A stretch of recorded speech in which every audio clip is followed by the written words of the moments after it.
This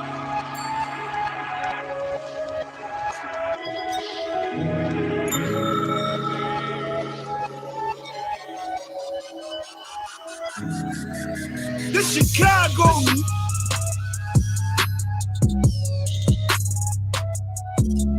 This Chicago.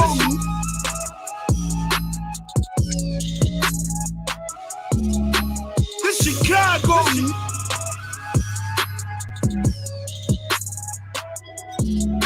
This Chicago.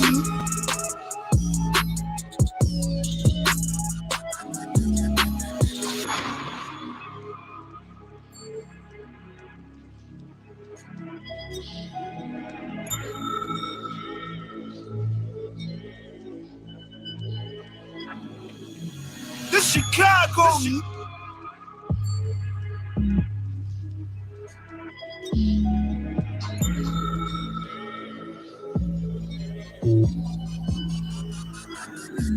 This Chicago.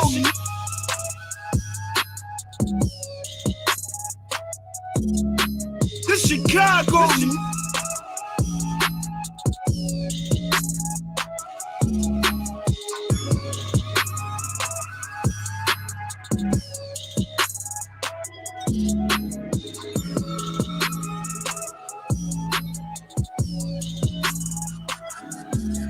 This Chicago.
almost showtime. Get them likes up, family. Get them likes up.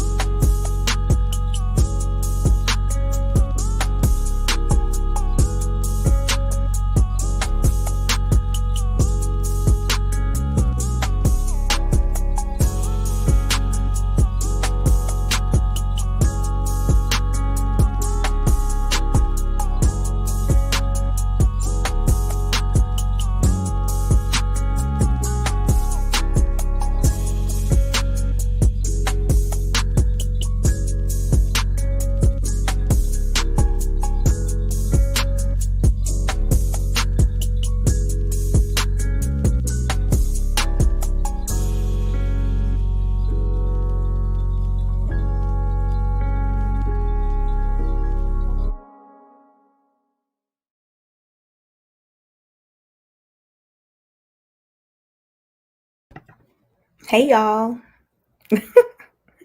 Can everybody hear me? Yes. What's good? Yay, I'm so excited about How's everyone tonight? What's up, Minister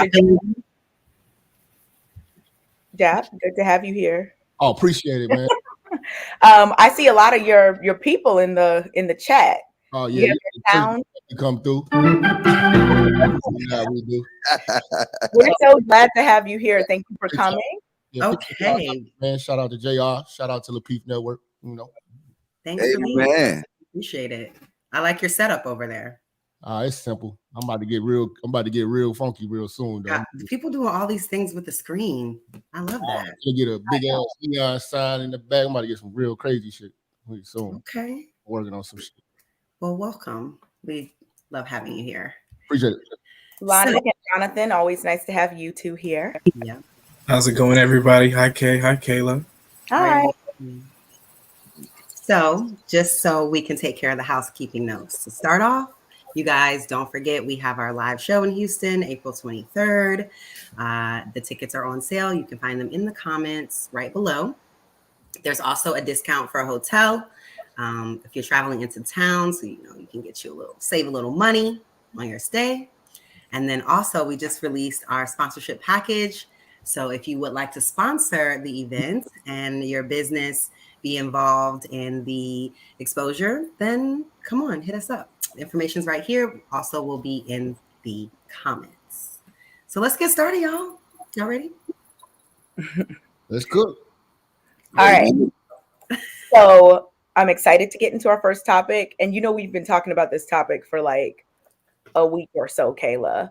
And it's really just coincidental that it so perfectly coincides, with other things that are going on. So first, what is a conspiracy theory? Kayla, go ahead and read the definition. So reading the actual definition of what a conspiracy is, can you put the slide up? I just want to read it to the people because I know we're going to have all of our opinions about what they are, but the actual definition, let me see if I can make it big. Okay. Conspiracy theory, noun. Definition of conspiracy theory is a theory that explains an event or set of circumstances as a result of a secret plot by usually powerful conspirators. Also, a theory asserting that a secret of great importance is being kept from the public. So that's the actual definition, but let's get into what you guys think.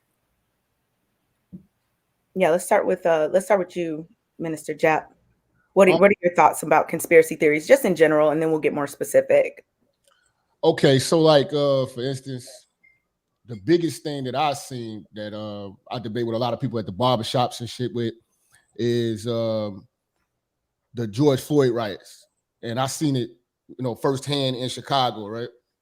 So a lot of people think there's just it was just black people just outraged and nothing like that, but it was really, when I was out there, I got footage. I was actually walking around on 79th Street, 95th Street, when they was just tearing things apart. And it was a lot of white people there. But these white people wasn't your ordinary white people. They was how can I say? They had on rubber gloves, rubber boots, Darth Vader type of mask with hammers and shit, walking around. They was pointing people to go to different places to go tear stuff up. You know what I'm saying? It was like, it looked like, it was one dude on 79th. He looked like the Texas Chainsaw Massacre type of dude. He was tall as hell. He had on like some overalls. He came looking like he came for war. Now it's just shorties out there. You know, everybody got COVID masks and they just doing their thing. But he was, you know what I'm saying, directing them. And then like it was telling people, come over here, come over here, come over here. Like, you know what I'm saying? And a lot of people think that this was just all black people. Like, nah, it was really a lot of white folks, you know, and I think it might have been a real big company or something like that. Cause then downtown, they even had pallets of bricks that they were just dropping off. So it was almost like a setup for us to destroy our own. And then these people left and went back to Orland Park and was white again. You know what I'm saying? Like I seen that with my own eyes, but a lot of people don't believe it. They just think like, oh, you know, it's just people just taking Jordans and stuff like that. I think it was calculated. You know what I mean? I think that Antifa shit is real. You know what I'm saying? Like a lot of people think that that's like, you know, that anti-fascist thing, that's just like some type of joke, or not even a joke, but just a conspiracy theory, or like some online chat group, or they don't really exist and they don't really have a meeting place or something like that. They're meeting somewhere because it was a bunch of them out here. They was on 99th, they was on 95th and Stony at the Jewels over there, tearing the Jewels up. You know what I'm saying? And this is different than any other type of like regular riots. I mean, if you were in Chicago, we didn't see what happened when the Bulls win, them type of riots. We didn't see what happened when the Blackhawks win, they flipping cars and stuff like that. Like this was calculated, strategic. You know, then you look at other cities where, you know, this ain't even the black people style to be going up in city halls and going up in police stations, burning police stations. Last thing person was gonna do is go in a police station. You know what I'm saying? So like this is different. And I think that we got the blame for all of that. Like black people were the fall guys for that whole situation. But I really seen white folks out there, you know what I'm saying? And a lot of Arabs too. Okay, let's go to you, Mr. Logic. We're going to definitely talk more about that. We're just going to go around and get everyone's initial thoughts about conspiracy theories. Minister Jab hit on the head. If you want to realize it, is that it be these secret plots. And then that's based on the definition that Kay used, is these secret plots that a lot of times most black people don't pay attention to. Most black people don't say, hey, look, no, what's the agenda of this? We don't do that. We just sit here and we take everything for face value. So when you're looking at it, it's like, okay, you got all this George Floyd riot, you got all this going on at a certain time. And then, I mean, look, I didn't see, and I'm glad he brought up George Floyd. Because if you look at, I think it was a black man that got killed in Texas. That should have been the George Floyd at that time. But they wanted to pick George Floyd, and it was for a reason. It was at a perfect time. And then I don't even want to go to the other stuff. I'm going to keep it light. But when you really think about it, when anytime something presents you, you got to always ask yourself, hey, you know what? What else is going on around me? Because you remember that we used to do this as kids, right? We used to tap somebody on the shoulder and they turn this way, and then we'll actually move at them towards the opposite way. That's what they do to us all the time. But we never sit here and just try to analyze, you know what? This is going on. This is getting a lot of publicity. It's pushing across the network. What else is going on that they want to hide from us? I think it was a big distraction for that election too. You know what I'm saying? He said it. It was a big distraction. So, Jep, what do you think is the end goal, and who do you think is orchestrating? Do you think it's like at a higher level in terms of like government, or do you think that there are groups that are coming together to organize these things for certain outcomes? I think it's the Democratic Party, man. The left, the woke, all of them working together. I mean, they didn't form like Voltron. They like, you know, you got the woke, you got the LGBT, you got Black Lives Matter, which is another extension of LGBT. You know what I'm saying? You got all these people working together to give you symbolism, feed you racism, have you focus on that, and then you go to the gas pump, and now you got to deal with that. You know what I'm saying?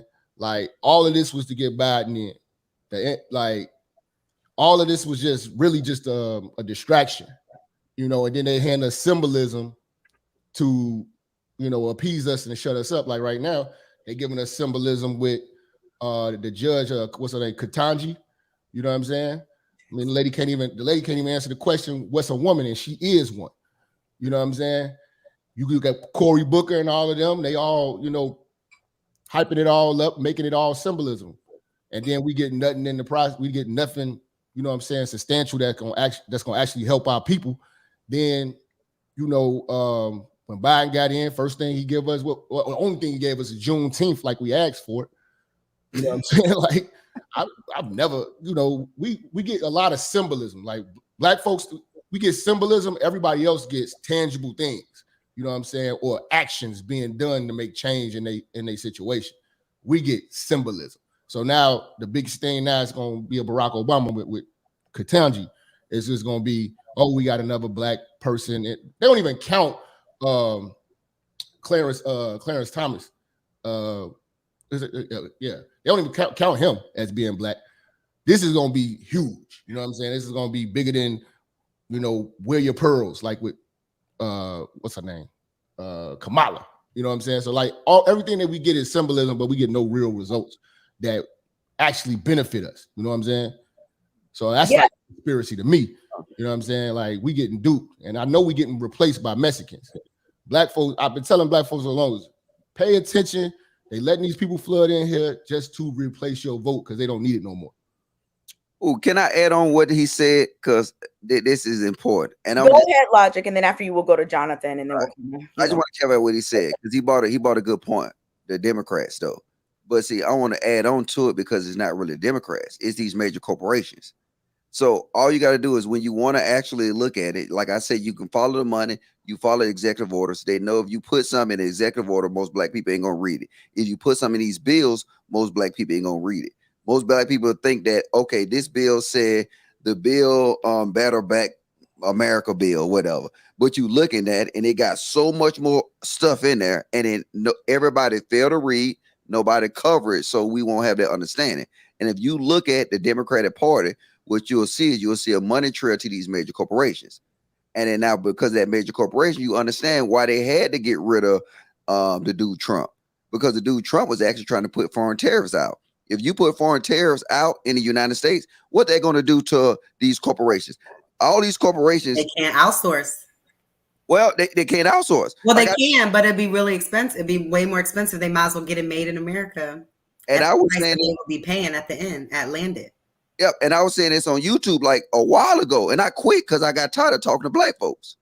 But when you really look at it, I'm just being honest. And Mr. Lee, I ain't gonna say nigga, but they niggas. You can't talk to them because if you actually do it, I said this 4 years ago. I said they're gonna outsource these programs, outsource these resources. They need a cover up. And then now I ain't gonna say, but something happened within the last 2 years. Now it gave them an excuse to outsource all these programs. So now you can't call your phone company. You can't call nothing without talking to somebody who don't even speak English. I tried to get a phone the other day and I was talking to somebody in damn Colombia and they don't speak no English. And I said, let me talk to somebody higher.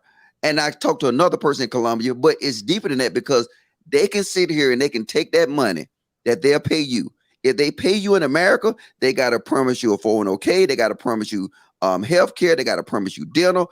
They got all these different things they got to do in America, but they can do them same things in a foreign country, pay them pennies on a dollar, and don't have to offer them no benefits at all. And then who's winning at the end of the day? But I mean, go ahead. I'm gonna shut up, man. Let me fade to black. You don't have to fade to Why black. do you have to? You don't have to fade to black. Logic. Come on, let's save the dramatics for Thursday. You don't have to fade to black here. We'll just come. We'll come back to you. We'll get Jonathan in here, and we'll be back. Oh. Logic. You don't have to do that here. What's going on, Jonathan? Yeah, I mean, I agree with a lot of what everyone's been saying. I do believe that people conspire against other people, right? That's just a fact. Even historically, I think that's really what I can add. Like, one of the biggest conspiracy theories is the concept of race, and we all agree about it, right? One of the biggest things, and we play into it. And so, like, even hearing about, how folks talk about Black people and what we don't do and who we aren't, that's also a conspiracy, right? I don't need to undermine you. You'll undermine yourself.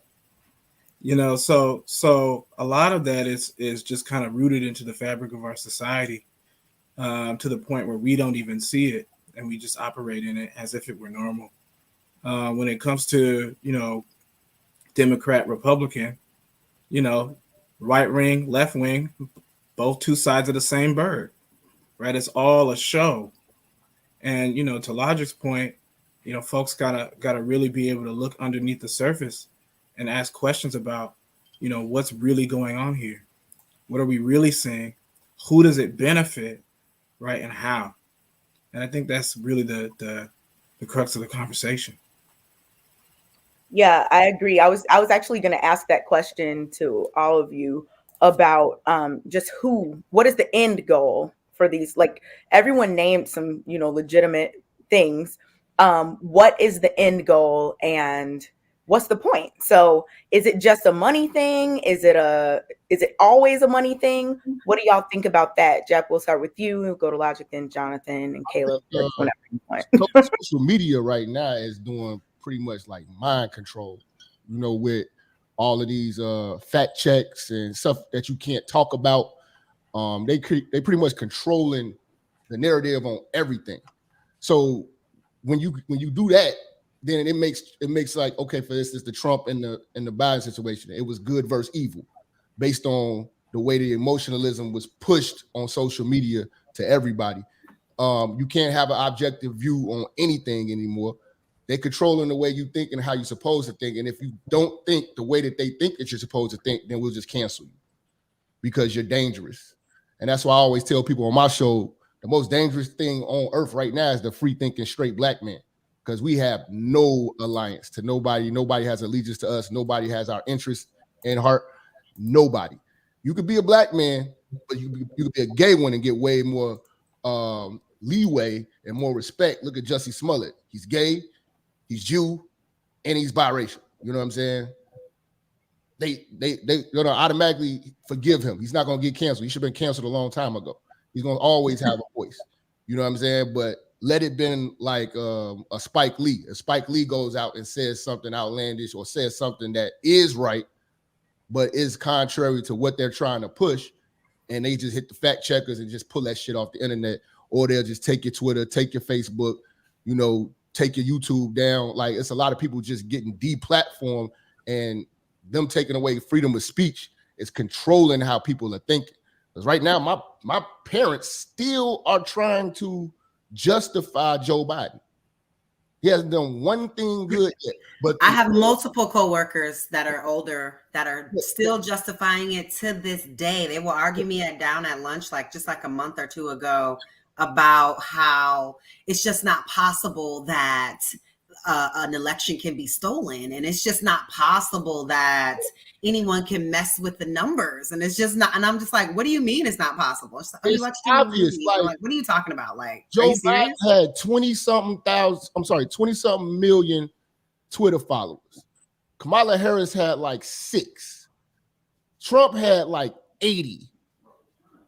And you telling me a guy who barely went around campaigning and a lot of the major cities got the most votes in presidential history, and you can't tell me anything about him.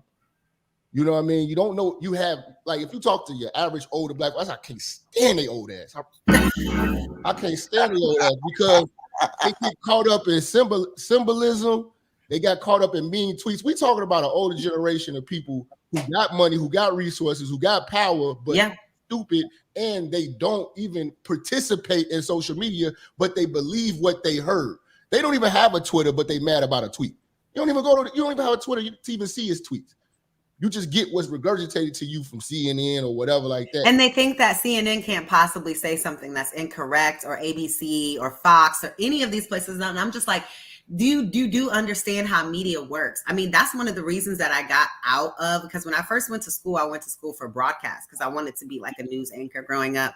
Mm-hmm. And then when I really saw, like, getting into school and I started working for a newspaper, and I just saw how it really is. It's about money. It's the same thing. It's no different than the vlogs. It's about the clicks. It's about the views. It's about the scandal. And for you guys to honestly think that, like, it's objective is beyond me. But people, my coworkers, they're like in their 50s. They genuinely do, and they genuinely like support Biden. They genuinely still say, like, they still support Biden even now, even with everything.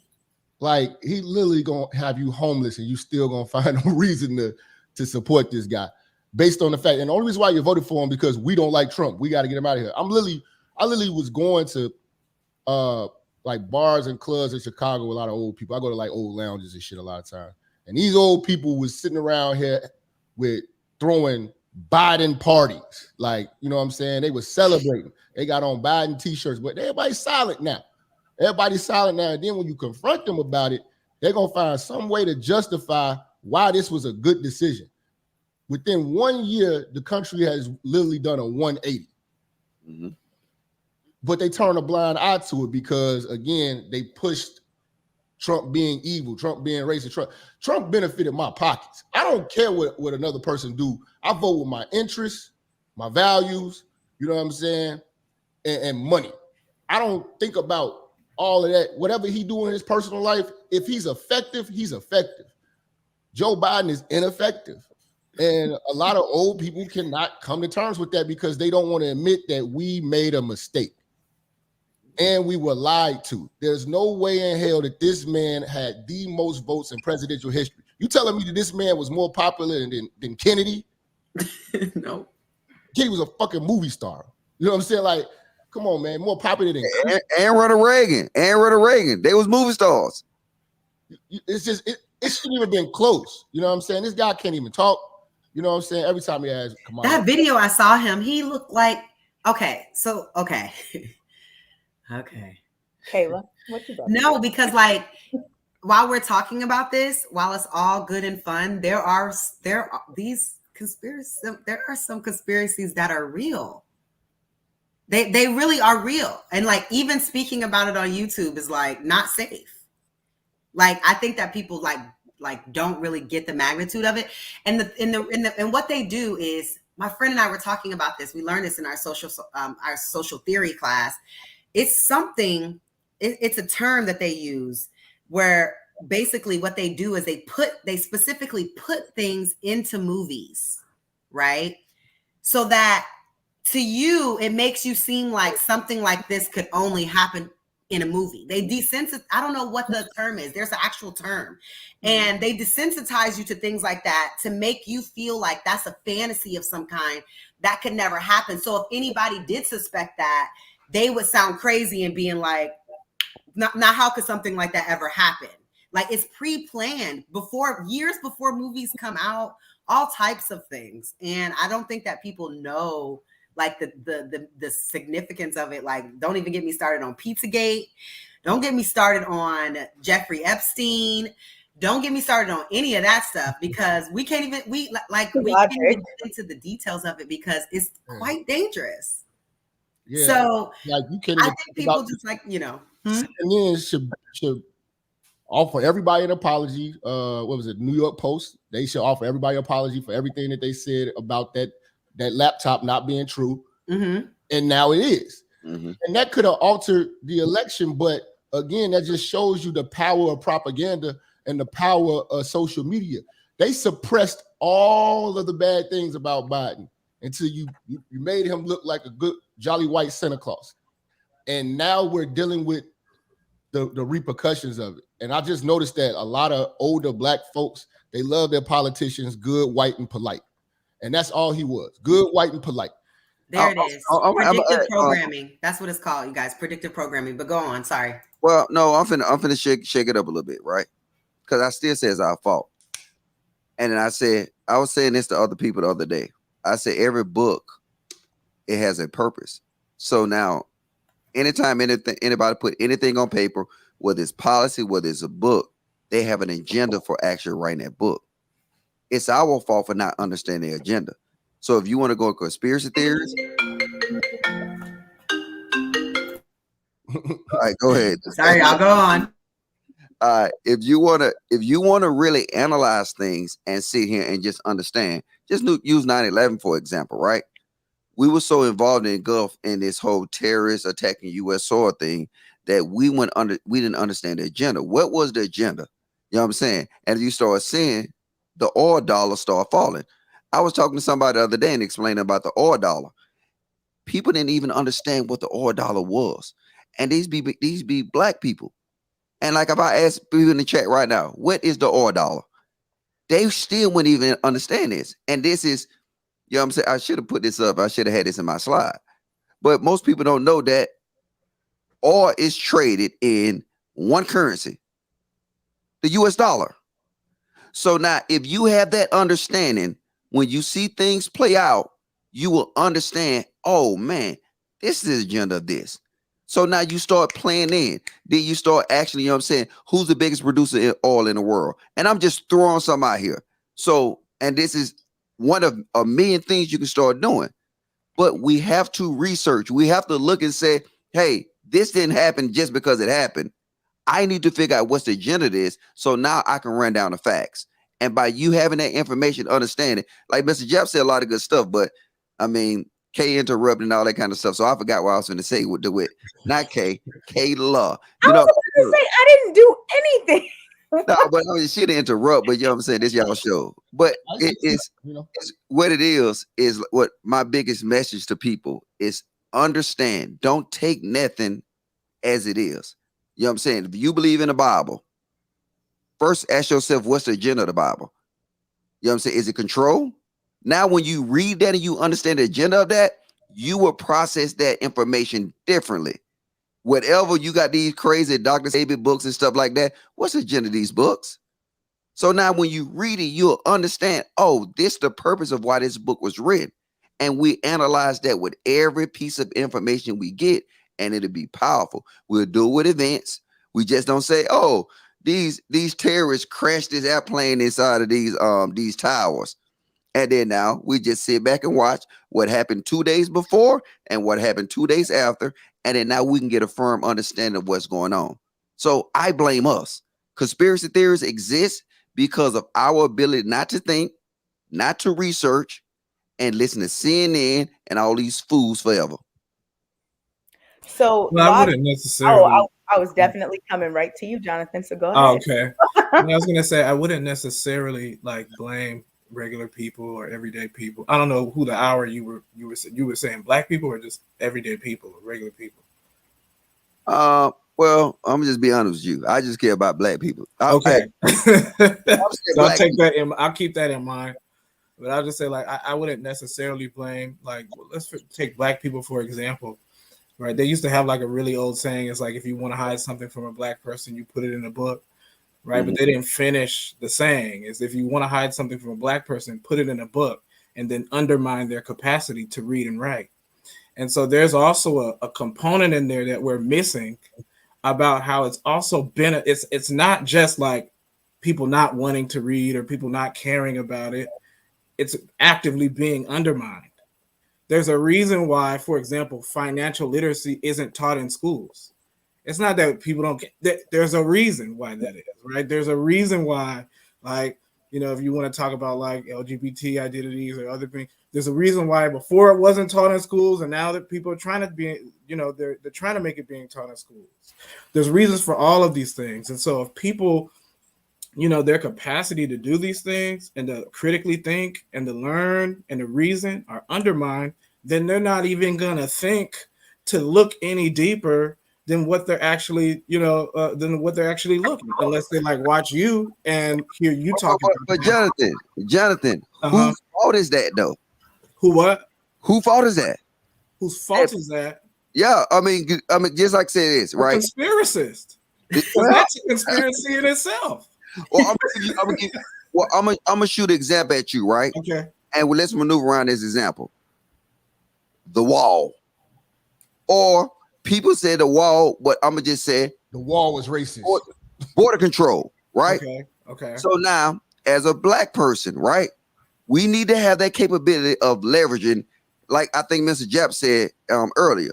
What is the benefits of this? What's the pros and the cons?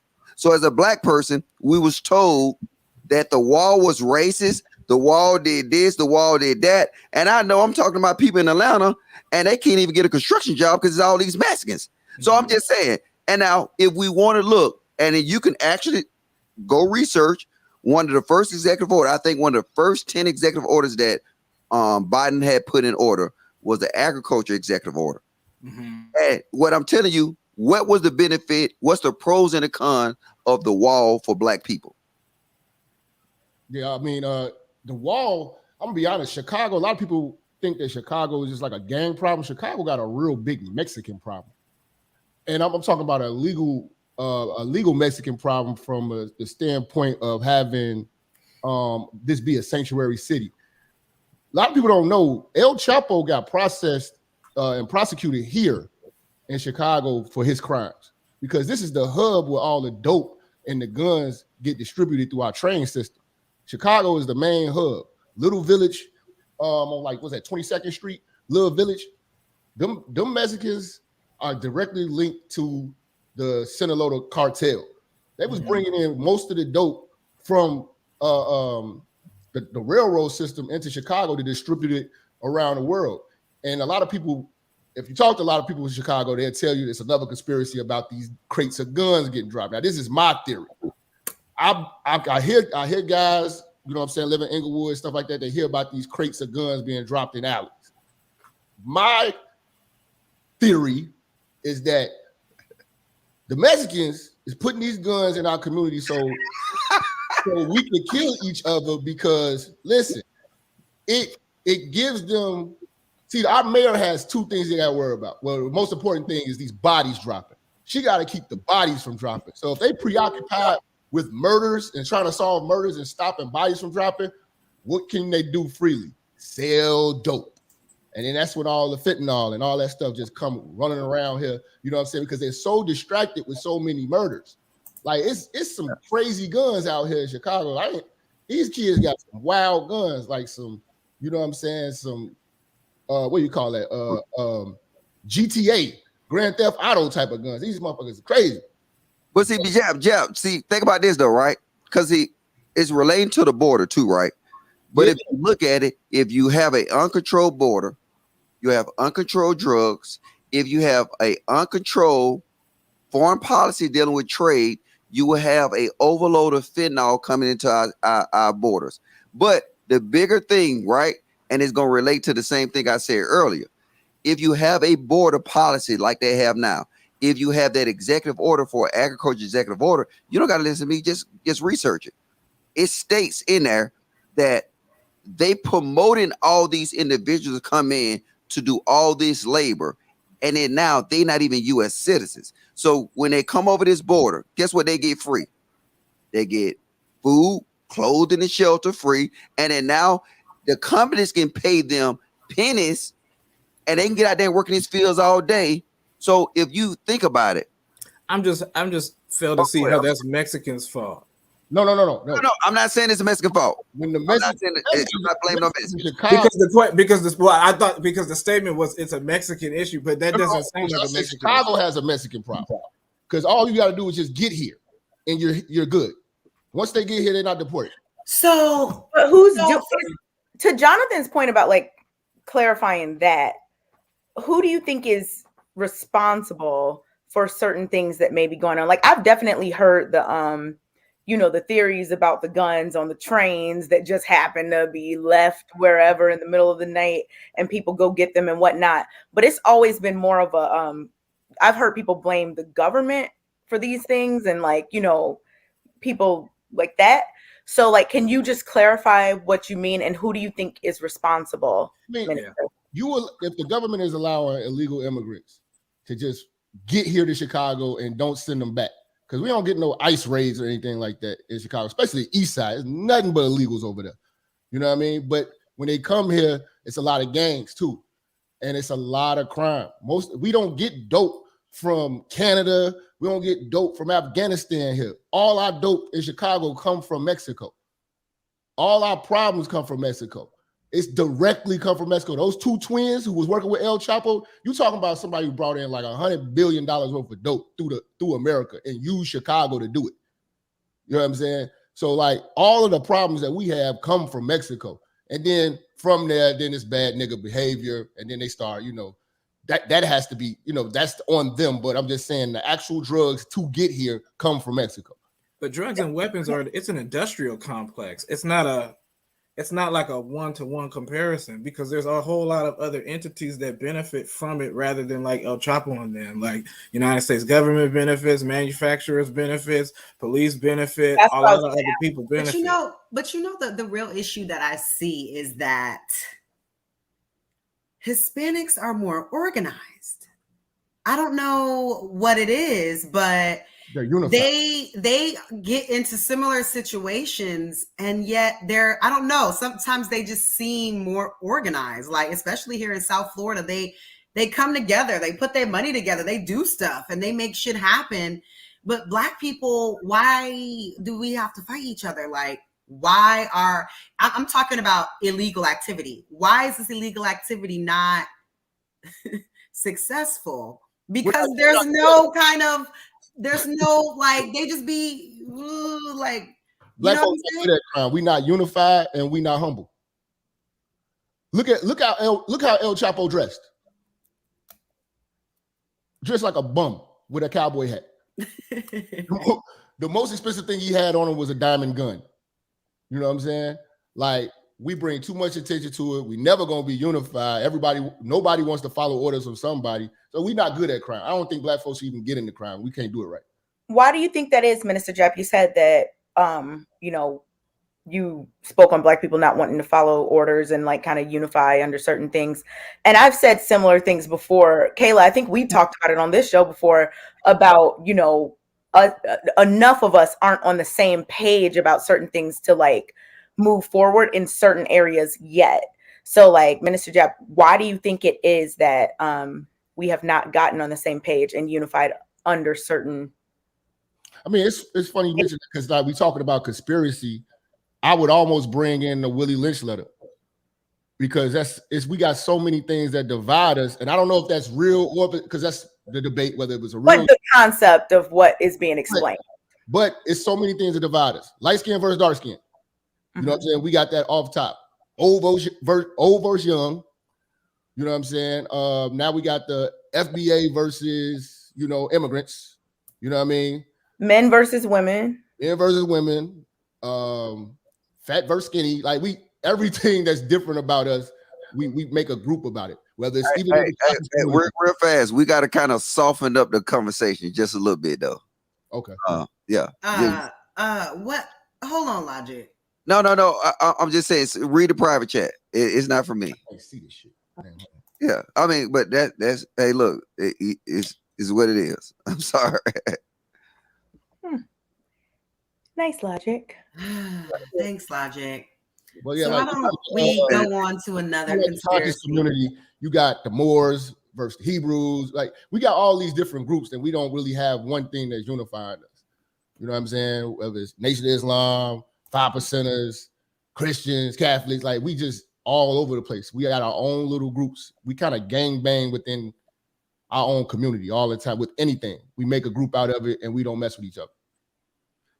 But see, I'm gonna say this, and then I think I'm trying to keep it as thorough as hell, but as keep it simple too. The problem that we're doing is that we got to realize is that every policy is made for the rich to get richer. So if we're dealing with border policies, it's designed for the rich to get richer. If we're doing with our foreign policies as far as taxation, it's designed for the rich to get richer. Because if you think about it, people don't know that probably 6 or 7% of our corporations and all our products is produced overseas. And then now you can't tax overseas labor. So what it's designed to do is stimulating another person's economy, whether it's China or whether it's whatever it is. So these things is working against us. And then we don't have that understanding. And I'm just saying, understand it from that perspective. Like I said, what is the agenda of the border policy? The agenda of border policy is to get cheap or free labor. What's the benefits of our foreign trade policies? I lived in Korea for 5 years. And when I wanted to get a bottle of Patron, you know how much I paid for it? $10? No, I paid $120. You know why? Because it's got foreign taxes on it. Anything made outside of their country, why you think that probably 90% of the people that's in Korea drive Kias? and they TVs is Samsung, because now they taxing the shit out of everything else. We don't do that. We're the only country that allows people to come in, allow people to bring in their products, and then now their products can compete with our products. And if you think about it, why would they allow that? Because all our major corporations already sold out, because now that's how the rich get rich and the poor get poor. Because now this is the key thing. When you deal with black business, like I don't know if people from Detroit and when GM and stuff like that, when GM factory was in Detroit, they paid for these individuals to make these cars, and that it created a society within Detroit. So now you saw around all these major plants, what you saw is infrastructure. You saw people got guaranteed paid jobs. Then now it flowed over to business, and now the money circulated. See, we allowed our government not to circulate our money, and then now to push these resources overseas. Well, you got Cadillac now. Everybody like a good Escalade. I got an Escalade, but people don't understand where's Escalade made at. And it's open source information. You can Google it. Your favorite cereal, people don't even understand. It's not even made in America, but they'll sell it to black people as a conspiracy theory when it's a fact. You can see here and go. I challenge people right now. Google top companies that produce their goods overseas, and you would be surprised. Nabisco, all this, Forever 21, Bath Body and Beyond, all this is open source information. It's right in our face, and then we don't say nothing because we don't understand the whole plot of it is to make the rich get rich and the poor get poor. They make a killing off of us. And then now they get all the benefits of it because you pay us somebody in Chinese. And I'm not going to even go deep into that. But like I said, just do the research and you will see things differently. And then take your ass outside America and then buy you a bottle of Patron or what's that ludicrous cognac? Douce? When you see Douce in a foreign country, you want to slap yourself. And you ask the guy why, foreign shares. And we don't have it in America. Jonathan looked like he researching. I'm just wanting you to tell me I was right. All right, go ahead. But I think I do agree with you guys that, at the end of the day, I think that there are also a lot of other things that people may not think are conspiracy theories. And I would say that there's certain like loopholes in laws. Like they make a way for like certain types of crime. Like they make a way for white collar crime.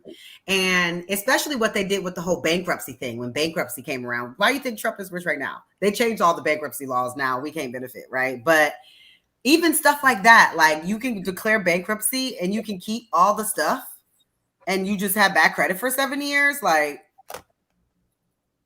is that not?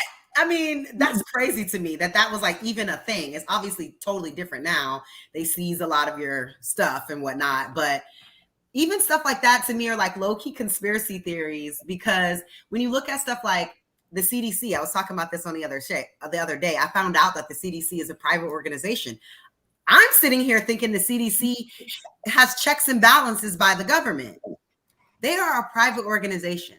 So what makes you think that somebody can't just pay the CDC to get their approval so that they can sell their product or make this, whatever it is? So stuff like that is like, I don't know what's that called. Is it a placebo? But it's like they make us think that certain companies are something that they're not. And then we rely on those for like, but because the CDC said, and I'm like, I don't care what the CDC said. They can write anything. They are profit driven. They're revenue driven organization. So why should we think that what they have to say is at our best interest? So it's stuff like that. That's like, I'm always looking at, even like Western medicine. They're always denounce all these different natural remedies and natural things that you can do to keep yourself healthy, to get well, and replace it with the exact same thing that's watered down and chemically alter, and they'll give you that same thing, but then they'll denounce natural remedies. Like I was watching a video on like misconceptions about OBGYNs, misconceptions and things like that. And they told me like, and they really got down into it. They were saying it doesn't matter what kind of topical cream you'll ever use. None of them work. None of them work. None, like medically, it can't work. Either you genetically get stretch marks or you don't. It's nothing a cream can ever do for you scientifically. You know what I mean? It's like I got to fix your one thing. Millions of dollars off of these creams. And it's, it's just like stuff like that. That's just like, oh my God. Let me fix one thing. That organization you said, just look at it. So it's different levels when you're dealing with the federal government. So you got sponsor. I don't even want to say it, but just look it up though, because that's not all the way correct what you said. What? That the CDC is a private organization. I mean, they're private like Howard's private. Howard University is a private organization. That still is also subsidized by the government in certain entities. They're still a private organization. Everybody pays the same amount to go there. There's no in-state. There's none of that. But they still have contracts with the government. I thought Howard was just a ghetto with teachers, so I didn't know. I was just saying. You just need to feel the way to be disrespect my alma mater, and so I'm just gonna let that go because I know you just need this. Logic. I just can't with logic. But like I said, there are plenty of private organizations that work with the government. They're still private organizations, whether they have a contract, whether they get some type of subsidies, whatever it is, they still have a board of directors that gets to say what happens, not the government. So and even the government, like the straight up government, or look at education, what being funded by property taxes, like the whole thing is just, I mean, that's a whole thing that is purposeful to keep certain people not getting equitable education, which leads to the society that we live in now. Like it just, and like Logic said earlier, it all goes back to money, and who do people want to have money and who do people not want to have money, and how can they start this I don't know, people on this track as early as possible in life. So education is a huge one. Healthcare, like you said, Kayla, of course. I mean, Logic and Jab and Jonathan, everybody, touched on these different areas of the system that have different things going on. So I think that we just have to really, be very we cannot we cannot call the lack of knowledge a conspiracy theory. That's what Black people do. Black people think a lack of knowledge is a conspiracy theory. The bankruptcy, the laws for bankruptcy, they've been there forever. You know what I'm saying? It's certain things that just Black people don't just know. Like all these Black people now get all these mics and shit in their house, and then you can claim them on your tax. You can use the same leverage everybody else use. You just got to have the knowledge. So I would consider a lot of these things we do, we say that it's a conspiracy theory when, in case it's just a lack of knowledge. Yeah, we don't think critically and objectively. That's the problem. Like that I see with a lot, especially like the older Black folks. They want to put somebody in power that they can trust to do the thinking for them. You know what I mean? And we don't investigate a lot of stuff. You know what I'm saying? And then it's looked at like if you start investigating, like you're trying to ruffle too much. You're the disgruntled Negro, or you starting too much. You starting too much confusion. You putting out confusion. You know what I mean? It's just that we don't, like you said, that people are not researching stuff like Chapter 11 and all that stuff, researching all those laws. And then they just get railroaded. But the information's out here. We walk around here with $1,200 phones. Like this, is basically Encyclopedia Britannica at your disposal at any time. You can look up anything if you want to know it. But again, do Black folks want to know this stuff, or they want somebody to do the thinking for them? And that's the. I'll give you another one, Minister Jab. Politicians. Most Black people don't know that before that politician even get elected, that they already sold out, and it's called lobbyists. Yeah. You know what I'm saying? I don't know. I don't understand, to save my life, why Black people don't understand what lobbyist group means, what's lobbying for your candidate means, that you could just see who was the biggest donor, which is open source, for Joe Biden to tell what he gonna do when he get in office. And especially at the local level, you can tell where the money went from. Oh, $20 million came from this group right here. And then these lobbyist groups sit here and plan. See, I don't blame. That's not a conspiracy theory. That's our fault for not understanding that.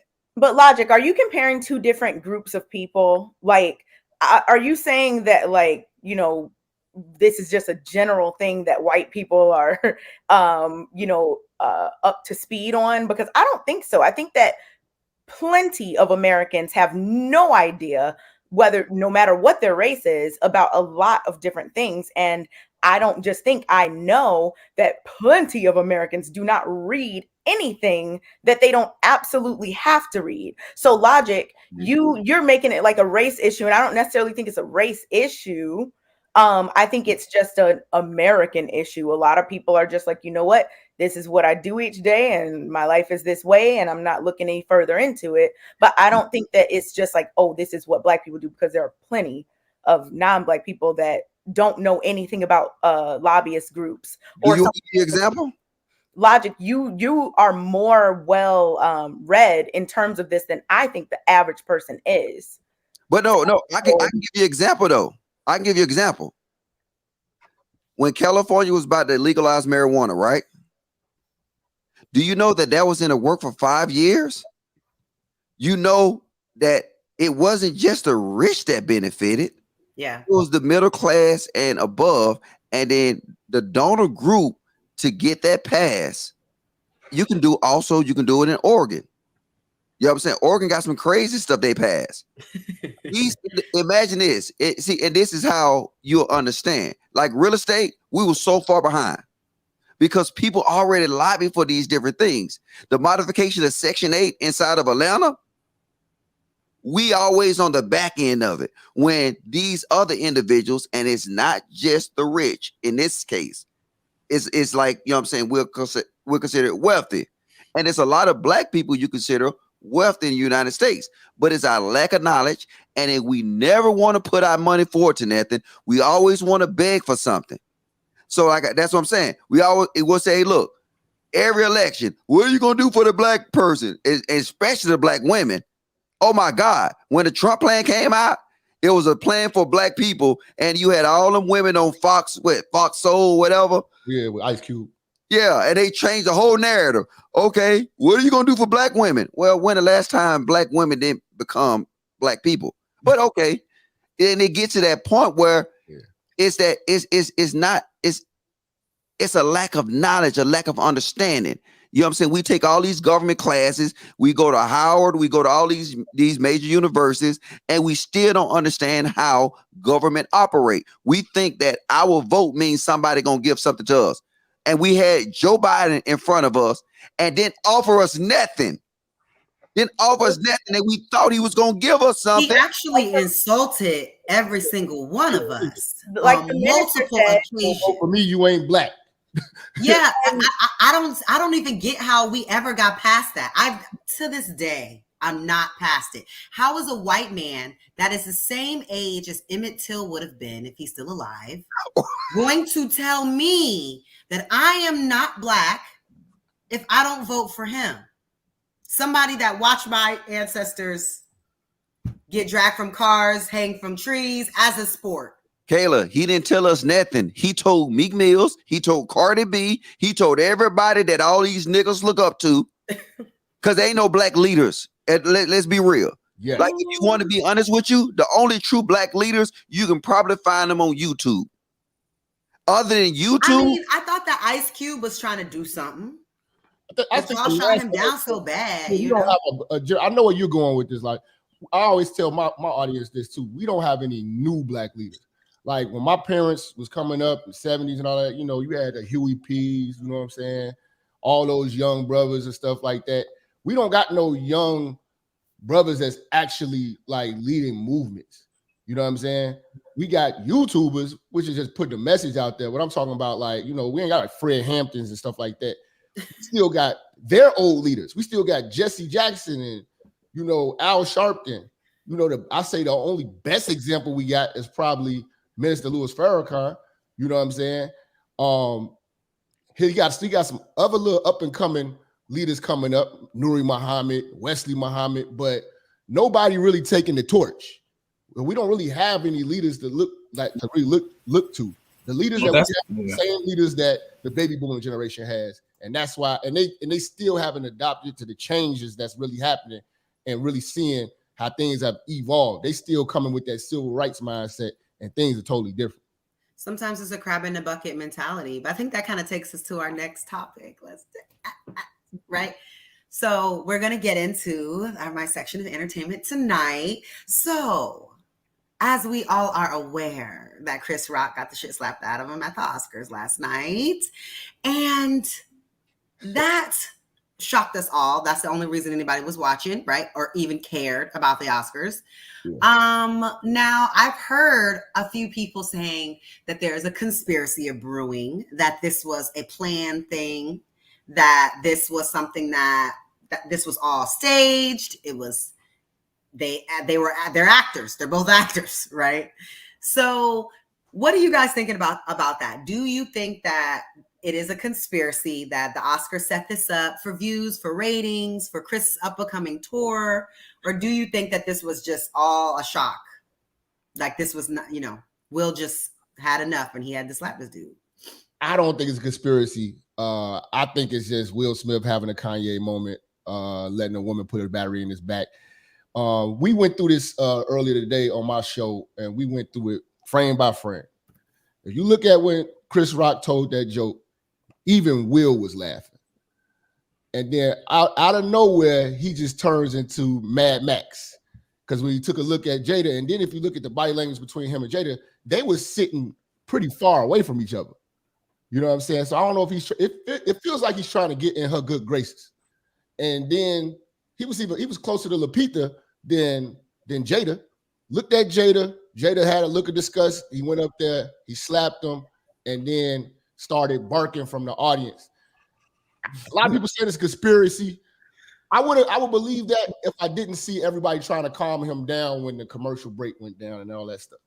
You know what I'm saying? So I don't think he would have played it off like that still. And they would have did some type of ta-da moment or something like that, or aha moment if it was a conspiracy. So I just think he had a Kanye moment. But think about how the Oscars are taped, like all these shows, that are live are taped like on a delay. Yeah. And they usually try to cut straight to commercial, play some music, fade away. I was actually just talking to a friend about this earlier. For them to let that whole thing play out all the way through, while the actual slap itself might not have been, premeditated or whatever, I do think that them allowing that to be shown was a thing that they were like, you know what? Well, since it's going on, let's get our views and let's get the Oscars and like people talking about it, because people really, let me not say people haven't been checking for the Oscars, because they have. But I think that like the whole C-19 situation and like stuff that was going on in the last couple of years, kind of, some ratings might have been lost in terms of the Oscars. Their ratings have been trash. So, and the biggest critique of the Oscars was that they weren't racially inclusive. And so now you have it where you have Will Packer producing it. Before you had like a symphony orchestra and classical music. Now you have DJ D-Nice, DJing. It's the Black Oscars. It's the Black Oscars. Yeah. And they're like, you know what? If y'all want these Black Oscars, we're going to go ahead and let y'all do it. Let's get a little fight in there. But somebody did point out that they don't think that Will was actually laughing, that he was just like masking his anger with like that chuckle. And then the people who were saying that he looked at Jada, I agreed. We didn't see him look at Jada. That's an assumption. The camera was on Chris. So we don't know if he just chuckled and then got straight up and walked, or if he looked at her or something happened. We don't know. So we can't make that assumption. He very well could have tried to laugh it off as he's walking up there, because he was low-key smiling on his walk up there. I was wondering, what did Chris think he was coming up there for? Right. I was like, what was Kodak? Kodak said that. Kodak was like, what did Chris think he was coming up there for? A hug? Yeah, I got something like that, or like, you know what I'm saying, some like type of playing type of thing he was gonna do. That's what I thought he was gonna do. Now I got a different outlook. Right. I didn't expect. I don't know. Maybe this me being a dumb military nigga, but I got a different outlook of it. And this where you take it at, right? So first off, you got to look at the combat, right? So no matter what, if Chris Rock would have thought he was coming up that nice or whatever, he still had understanding what he said. So if you look at it, they when they engage each other, Chris was laying forward into the punch. So you know if you plan or you acting, leaning forward, and it would take a thing. Will didn't slap the shit out of him. It was almost his hand was open like this, and he hit him like this. It was almost like a nudge. It sounded like a punch. Well, but then the video shows a slap, so it either was a really hard slap. No, artists in the background making sounds like what? Hold on, that's what I'm trying to tell you. It was like right. He hit him right here, and then you can look at his hand. Another thing, Chris Rock was leaning forward. Will Smith was leaning backwards. That's the exact opposite in hand-to-hand combat. Hand-to-hand combat, the aggressor is leaning forward, and then the person who getting aggressed on is leaning backwards. Because now, and also after he hit him, I don't care how soft you say Chris Rock is. He can be softest man in the world. Soon as he got hit by that man, his instincts would have had him ball his fists up. That man didn't ball his fists up once.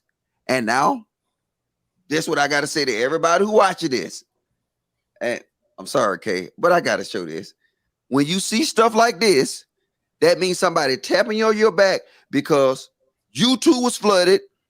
Twitter, all the news network was covering one thing. And I got, you can share my screen, can you, please? Because I'm finna put somebody on some game. Anytime something crazy come up, the first thing you needed to do is go to the whitehouse.gov website.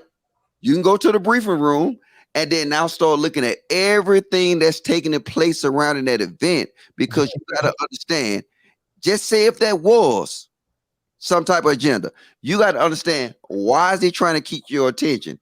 You can go to right here. You can see the statement release, and then you can go to blogs, you go to discussion. You can even go to the president action. And right now, I'm looking for tomorrow and the day after tomorrow to sit here and say, this is what they didn't want me to focus on. All right, you can take me off now. I get off my soapbox on that shit. The thing, good information, Logic. The thing I was you would think that if you got hit really hard, I don't know. The first instinct would be to like, oh no, grab your face or something. Like, it just seemed like a weird reaction. I'm not saying that it was fake or real or whatever. I don't know. But it just seemed, the reaction was really strange to me. You could have a type of reaction. If it was fake, it was good acting. Minister, if you got slapped in the face, like unexpectedly, I'm different. What would you do? It's not going to go right. What would you do? You would start fighting on the stage? It's going to go horribly. Everybody's career is over. They're going to ship me back to the block. I'm done. Okay. I'm throwing the mic. I'm cursing out his girl. I'm going crazy. I might. You from Chicago. You from Chicago. You got to sit here and look at that incident and pick out what was unnatural. Because there's no way. If I'm coming up to you and me and you get into it, you're not going to lean forward into me. Come on. That is, I look at it like getting smacked in church or something like that. Like, he's in a very awkward place. Like, you know what I'm saying? He's got wild choices to make. It's a lot of money on the line. It's a little different. You know what I'm saying? I don't know if they going to, I don't know what. It's different, man. Plus, he got the cameras on. He's on live TV.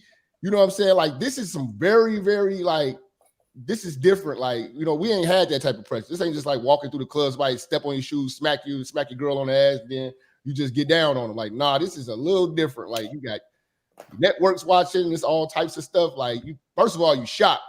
I really think it was a real slap. That's just yeah. And then the lights are so bright. I don't know if you've been on stage. The lights are so bright you can't see the audience. Yeah. Right. So you can't really see who's walking up and what they're walking up for. You can see see the Will, but shadow you really walking up, can't and see maybe it. maybe said he didn't what think they're that. walking I up don't think for. anybody expects that of Will. So maybe he thought he was gonna like laugh with him or put him in a fake headlock or Something. do something like goofy. Maybe that's why he did lean in, like that. because he didn't know that Will was about to really hit him, and that's why that hit so hard, because it was point blank. You know what I mean? He really was not prepared for it. But Yeah. I got one more side note. I got one more side note. When have you been in an area with white people and a fight break out where they stay calm? Come on, black people. Well, the way that Will walked back to his seat was so damn smooth. I wouldn't have went nowhere either. Because nobody, once you realize what Everybody's actually crazy. happened, you're like you're in a spot where everybody got to be on their best behavior. We in cancel culture right now too, so we got to know how that goes. But like everybody in the audience can't be like acting a fool, because then they gonna be implemented too. Like they were just as shocked. These people are dressed in their Sunday best. You know what I mean? So and it happened so fast. I mean, yeah, I look at it like a fight breaking out in church. Like, yeah, did you not see that perfect form? I see. Come on, man. I know, bro. You from the street. Hey, look, and look. I didn't got in a fight. Look, I done been in combatives level 4, and I done a lot of hand-to-hand combat. Right? When I get mad and I'm angry, that's why when you do any kind of martial arts or anything, they teach you to control your mind, because if you don't, you'll lose your form. That man, his form looked like he was playing in that Muhammad Ali movie. It was perfect. His foot was forward perfectly. I'm just saying, all you gotta do is go back and look at it. But think about Chris Rock. When the last time you think he been into? No, I ain't talking about Chris Rock. I'm talking about Will Smith. But I mean, Chris really benefited. that just shows that it's premeditated. In a physical altercation. When he was in a physical altercation? Yeah, like it's probably shocking to him. Chris Rock probably hasn't been in a physical altercation since he was probably in his 20s. I think that everybody. Will Smith form. Go back and look at it. Look at Will Smith form. That form was like I know he was at the Oscars. He was trying to get another Oscar, because I guarantee you, and I took a screenshot, right? And I compared his form when he was actually in the movie Muhammad Ali compared to his form when he was doing that. It was exactly the same. That's that muscle memory. He probably knew. Well, I mean, he's been acting for decades. Yeah, I was gonna say. I mean, he's probably, obviously, he's trained at fighting and all these types of things. So when he was walking up there, he didn't think he was going to give him a hug. He knew he was going up there to hit him. So he was probably prepared. It's just like when you put the Crocs in sports mode, like if you know that, a situation might pop up, it's not because you know what's about to happen. Well, so see, like when he got up and started walking. See, fighters are trained mentally first. So right, but he wasn't trained as a fighter. He probably just had a fighter train him for that movie, and he just did like a few months of training. He's not an actual fighter. He probably just remembers some of that training, because I don't think he's even fought in a long time. And Chris definitely wasn't fighting nobody. Everybody was like, what if Chris did something back? I'm like, what was Chris going to do? I think Everybody Hates Chris is an exact depiction of what Chris went through growing up. He's a punk. He wasn't about to do nothing. Okay, so I don't know. Now Will Smith is a macho man, but for the last 5 months, he been on everybody's platform crying. Yeah. Come on, yeah, I can't. I don't believe Will Smith's sincerity in trying to avenge Jada's honor, because he was laughing, then he went back, smacked him. You know what I'm saying? Got sitting back, and then he started making this outburst. You know what I'm saying? And the outburst just looks so phony. You know what I mean? Like, it looked real to me. He looked mad to me. But I just don't think he did it for him. Be mad about. He got to be mad about August Alsina. Why would he be mad about that? He knew about him. They had an agreement. And that was years ago. So Chris Rock talking about her edges is worse than this man putting your wife on the edge of her bed. It's not her edges, and she just had a whole thing that came out, a whole documentary or whatever it was that came out where she went through talking about the whole, because hers isn't tension alopecia. You're thinking tension alopecia, which is when you do hairstyles that put too much tension on the scalp and create alopecia. She has an autoimmune alopecia, which is a totally different thing. There's nothing she can do to fix this like people with tension alopecia. So I think for her to just come out with that, for her to release all of her emotions and everything she went through, you know, talking about that, for you to a couple weeks later to do a joke about it, when you already know you and Jada ain't cool. Y'all ain't been cool since y'all fell out in the 2016 Oscars. You know we're not cool. With all these people in the audience, you got to pick me to say something about. Like, people do things on YouTube, on the internet, in Hollywood because they think that they can get away with it. When in the real world, people get slapped every day. I agree. Why you get slapped every fucking day? Why you try to save her? Don't save her. She a hoe. Hey, look. Okay. Wow. Save her. She is. No, I'm not speaking about somebody's wife like that on. Oh my God. Oh my God. She wasn't thinking about being his wife when she was cheating on him. So was he thinking about being her? Was he thinking about being her husband when he had that whole 2-year relationship with Margaret Robbie when he was working on Focus? Do we not want to talk about that? All those pictures that came out with him and Margaret. He has had multiple relationships with other people over the years. We just magically forget about that, and we can't help but talk about Jada. Embarrassment to that man. Are we not going to criticize the Margaret thing, because Margaret is also married? Letters to Tupac. So she's still in love with Tupac, and he dead, writing letters to him. He's dead. Every year she do that. She tells him how much she loves Tupac. So a good friend of mine lost her boyfriend back when we were at Howard. He got killed on the 4th of July. And she's with a whole new relationship, but she still loves him. We all still love him. She says it's been 10 years. Still think of him often. Still love him. He's dead. And she how are you threatened by somebody that's dead? Is she writing letters to him? Like, Jada, I don't know if she's doing all that, but we still celebrate his birthday. I still see them celebrate his birthday. Applications, platforms, and professes her love for Tupac, which she's supposed to be married. First of all, I don't believe in no woman that got a hyphenated last name. You got a hyphenated last name, and marriage ain't real anyway. She ain't all. She got one foot in, she got one foot out. This is just ridiculous. That's not ridiculous. You don't understand that she is the problem in Will Smith's relationship. I thought they had an open relationship. They do. I don't care what it is. But I'm trying to understand if that's what they want to do, and that's what they're doing, and they've been together almost 3 decades. Why are we? Because every time what is it to us? Look, every time something come fucked up with Will Smith, it's associated to her black ass. No, y'all make it associated to her. No, it's not associated to her at all. Y'all make it that way. See, look, this is what he should have said. Well, yeah, that bitch is bald headed. And guess what? It would be good. This is why you're not married, Logic, because you don't understand how marriage works, how having a wife works. Like, if this is how you speak to someone that you've been with for 25 plus years and share 4 children with, if that's how you think you would speak to her after everything, it's crazy. Role, and he just stay single. You gotta stay single. He was right under my nose the whole time. Please. Where is his role? Where are y'all getting these details? They just make this shit up. They just say anything. No, Miss Alcina was in Will Smith's career wearing the robe, man, going live, man. This is documented. Wait, what? August Alsina was walking around Will's house wearing his robe, going live.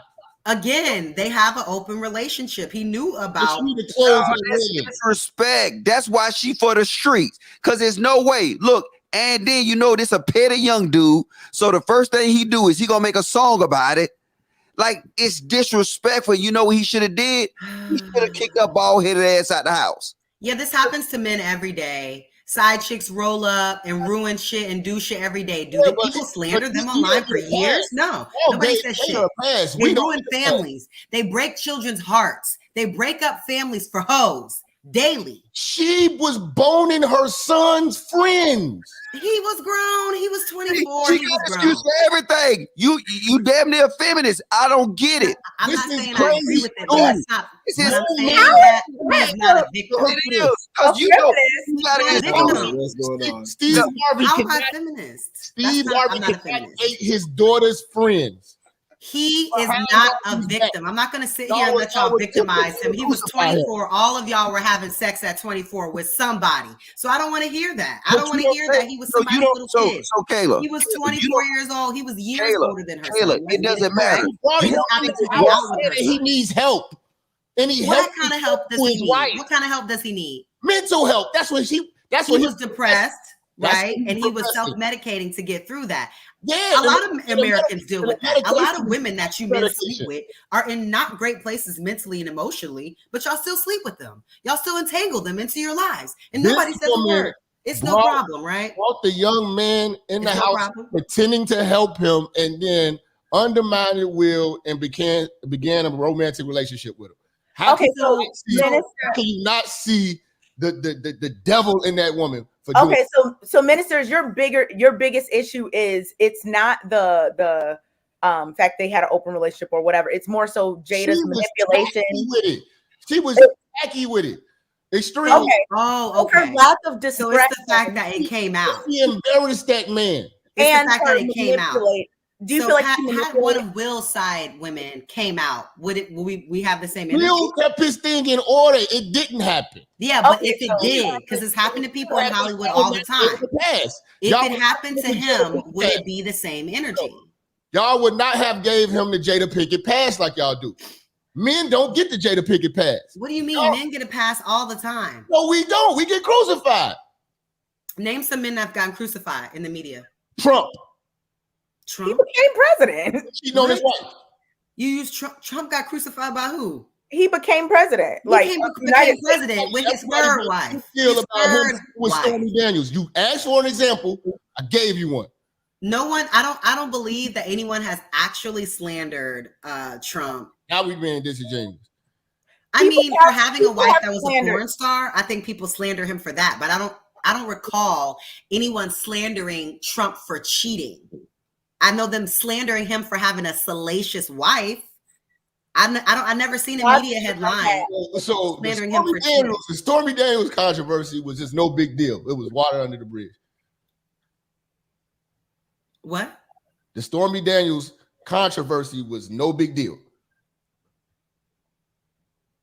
No, I mean, at the end of the day, I that's another conspiracy of mine. I think Stormy was in on the whole thing. She got a cash cow at the end of that shit. So I can't sit here and say what's what with that. Because when people accept money, it makes me look at you sideways about the validity of your claims. Sorry, that's how it works. What I'm saying is y'all gave Jada a pass.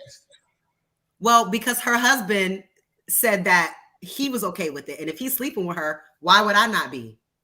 I'm not sleeping with her. Never will meet her. She'll never know us. So if he's okay with it, then why can't we be? I don't think the issue was, I guess for me or for what I was watching, I don't think the issue was necessarily that there was an affair.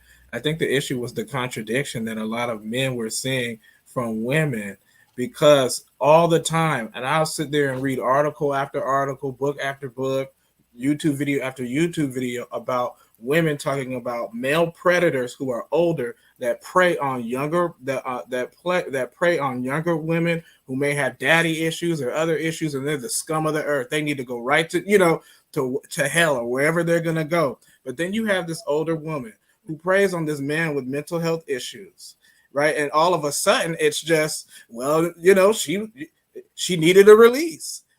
I don't have an issue. It was an open relationship, and it's just like, wait a minute. That's contradictory. Yep. I don't understand, but I know, Kayla, you believe in the contradictions, though. No, but it comes to this. But I'm saying is that when men get the same energy that they give, it's a problem. But women deal with this kind of embarrassment all of the time. But women release pictures being in their house. Women release pictures being in their bed. It happens to women all the time, and those men are never slandered. I just was watching something on Instagram. You lied, Kayla. Those women are never slandered. I'm gonna give you another example. And then even on the Lapeef Network. The other example, Minister? He was about to give an example. What's the example? I'm sorry, go ahead. Y'all just let. Yeah, name another man that's been slandered. No. I'm gonna give an example of another woman y'all just gave a pass. No, I'm saying another man that's been slandered. Tristan Thompson. Okay, that's a legitimate example. Fire these off, Tiger Woods. Sure. I mean, Tiger Woods. Every man who cheats gets cooked. That's just the truth. Do they get cooked for years on end, or does it just pass? Why has nobody talked about Candace Burris? Who's that? The girl from Escape. Oh wait, Candy Burris? Yes. What about Candy Burris? Okay, I like Candy. I'll enlighten you. There's a guy named Block, the guy who owned the record label that put out Young Jeezy. Block, her baby daddy? Yes, he was married. Okay. The whole family. She's a side chick that got pregnant. Okay. She was a home wrecker. None of that. I don't believe in home wreckers. Oh my God. What about Mary J. Blige? Nobody can wreck your home but you. Nobody can come in if you don't open the door. Stop making excuses. This man, and you go over there and you go have sex with Stop break making that woman's heart. excuses. You don't have to leave your house where your wife and kids at. You can stay at home. Hey, look, So Kayla. stop Kayla, calling women home wreckers. You wrecked your own home. You went outside and you did something you wasn't She can supposed hold to do. the sisterhood sacred. Nobody cooked her for being a home wrecker. Look, man, the chat just like dropped 25 years 100 ago. names. Wow. Wait, the chat You're dropped even a 100 names of men that got cooked. Thank you, chat. The Lapeef and the church people, they dropped 100 names in here. Well, and why you still would not? And these men get cooked. Tiger Woods, Derek Jacks, all these individuals. Derek Jackson is different because this man's literally giving out advice. Wait, Kayla. Wait, but Derek Jackson, he was giving out advice. He doesn't count because he what Kayla? He positioned himself as an expert. He was doing the opposite of everything that he said. That's totally different than regular people in the street. These other people y'all talk about never came online and said, "I'm a stand-up guy," and behind the scenes was cheating. Like, what's that preacher? He bought his wife that Lamborghini truck when he got caught. And the guy from LA. What's that preacher, man? God, he lives in LA. I can't remember his name. He bought his wife a Lamborghini truck, and then they started flaming him like, "Why you spending the church money?" He had to buy the Lamborghini truck, try to keep his wife. Because then he had side babies. Then they played the voice recordings. It's all on the internet. But everybody cooked them. Everybody. Pastor Gray. There's a good comment from Courtney. Shout out to Courtney. Make sure y'all go check out her channel. She said the difference is, did those men have open relationships? And that's the thing that I would like to ask about y'all. And I get what I think Minister and Logic both said something about like Jada being sloppy with it or something like that in terms of just not having discretion and embarrassing Will. Like I can get that point, just how it was handled. So if they have an open relationship and she's embarrassing him, that's something they need to deal with together, however they're going to deal with it. But like these other people that are being named, is it the same situation? Like, can it be compared if one partnership has an open relationship and another one does not? I'm explaining you why it's the same, right? Then you're lying. All right, okay. You don't want to talk. All right, it's an open relationship because you read all these. Blake Griffin, his chick knew he was smashing. She accepted it. It's all these. You got to realize these rigid chicks be dating these superstars. They go in understanding it's an open relationship. Well, I don't think that's the same thing. That's not true. Yeah, it is. I don't think that's the same. Here's my answer. My answer is it depends on the terms of the open relationship. Exactly. I'm assuming that a term of their open relationship is this cannot go public. Okay. And it went public. I'm gonna say so this. it's her fault. I'm sorry. That part is her fault if that was in terms of the open relationship. And then the other issue with her, and this is just an issue I had with her, is that she just didn't like G up and take her L. Like, yeah, I did it. Well, I was this. She was just making a whole bunch of excuses, like a lot of guys do. But then I'm in an entanglement. Really? Like, come on. Now we're really gonna flame you because you don't even want to say what you did. But she was in love with the jit. She was in love with the jit. That what part of open relationship you fall in love? She was in love with the jit. And then now, just say if it was an open relationship, does that mean you had to smash your son's friend? Yeah, that part. No, this is crazy. And Jeff said most affairs happen per matter of proximity. Yeah, but I don't think I told people on my show today. That's how they happen. That's why they happen with people at work. If I was Bill, I would go smash her mama. Me and her mama would be riding around in the coupe in the room together. If you want to be inappropriate, I'll be inappropriate. Is that an organ? I Your can't. mama still can bring her 60-year-old behind and come kick it with me any day. But I want to say this. Well, hold on, Jap, brother, you can't let her get away with that. She said the reason she give Jana an excuse for smashing August because of proximity. He was just close. No, I'm talking about why she selected August. I'm sure she had other partners. She sized them up. This was already planned. This was pre-planned. And I tell guys, she selected him because he was vulnerable. Most of the competitors I don't think it's your good. woman cheat on you half the time. Well, I don't know that to be true. So if your woman cheated on you, most of the time you already shook that man's hand before. That's how women do. They do it right in your face, under your nose. Yes. Wow. Now, I'm gonna say this. I still to this day have not got true confirmation and heard Will and Jada ever say that they had an open relationship. It's always been assumed. It's always been these rumors. It's always been these rumors that it's gay. Nothing has ever been confirmed.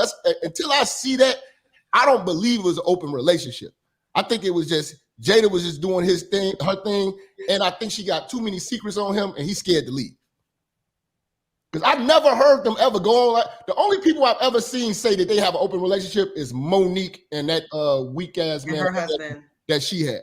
They actually said it, but well, because of this, when people say it, that's the backlash they but get. you can't And say then when it people for go, "Oh, You're I'm saying it poly," for you should see what people say about these people that that are on an open relationship, and you mean it like you know it. Right, but it doesn't matter who says it, people still criticize it negatively. No, and that is why the agreement of most open relationships are nobody can know about this. Because of how society sees because it. you believe that you can confirm that they have an open relationship. And I'm not what I'm saying is the real reason is just putting up with her crap. The reason You know what? that nobody tells people is because of this. You know what, Minister? I've heard not say it.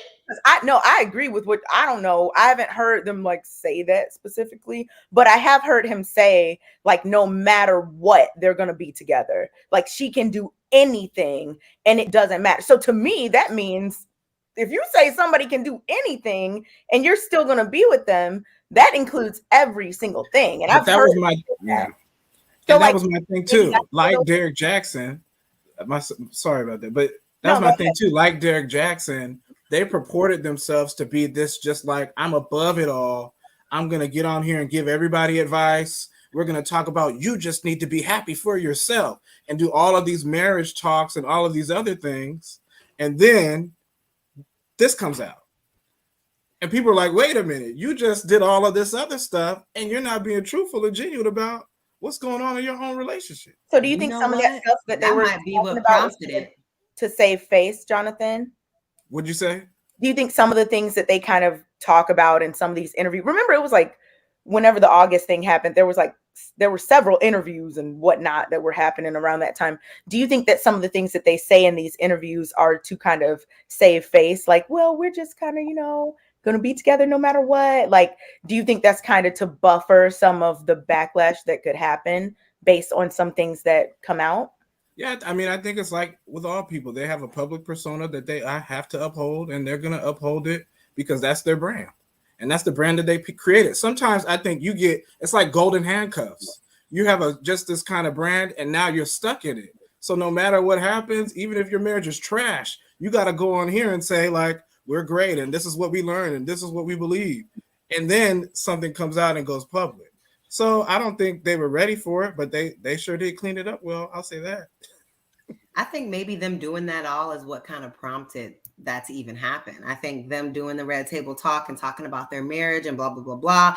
And, August was he was being a 19-year-old, he was being a young, and he fell in love when this was just sex. And he started taking it personal. And once he started seeing that, that's when he decided he was going to leak it, He was a bad side chick, you know what I'm saying? He's a horrible side chick. Yeah, he was a bad side chick. Jeez, Louise. But I think if now to like the open marriage thing, that's a theory because I haven't heard confirmation. But let's just say they do have one.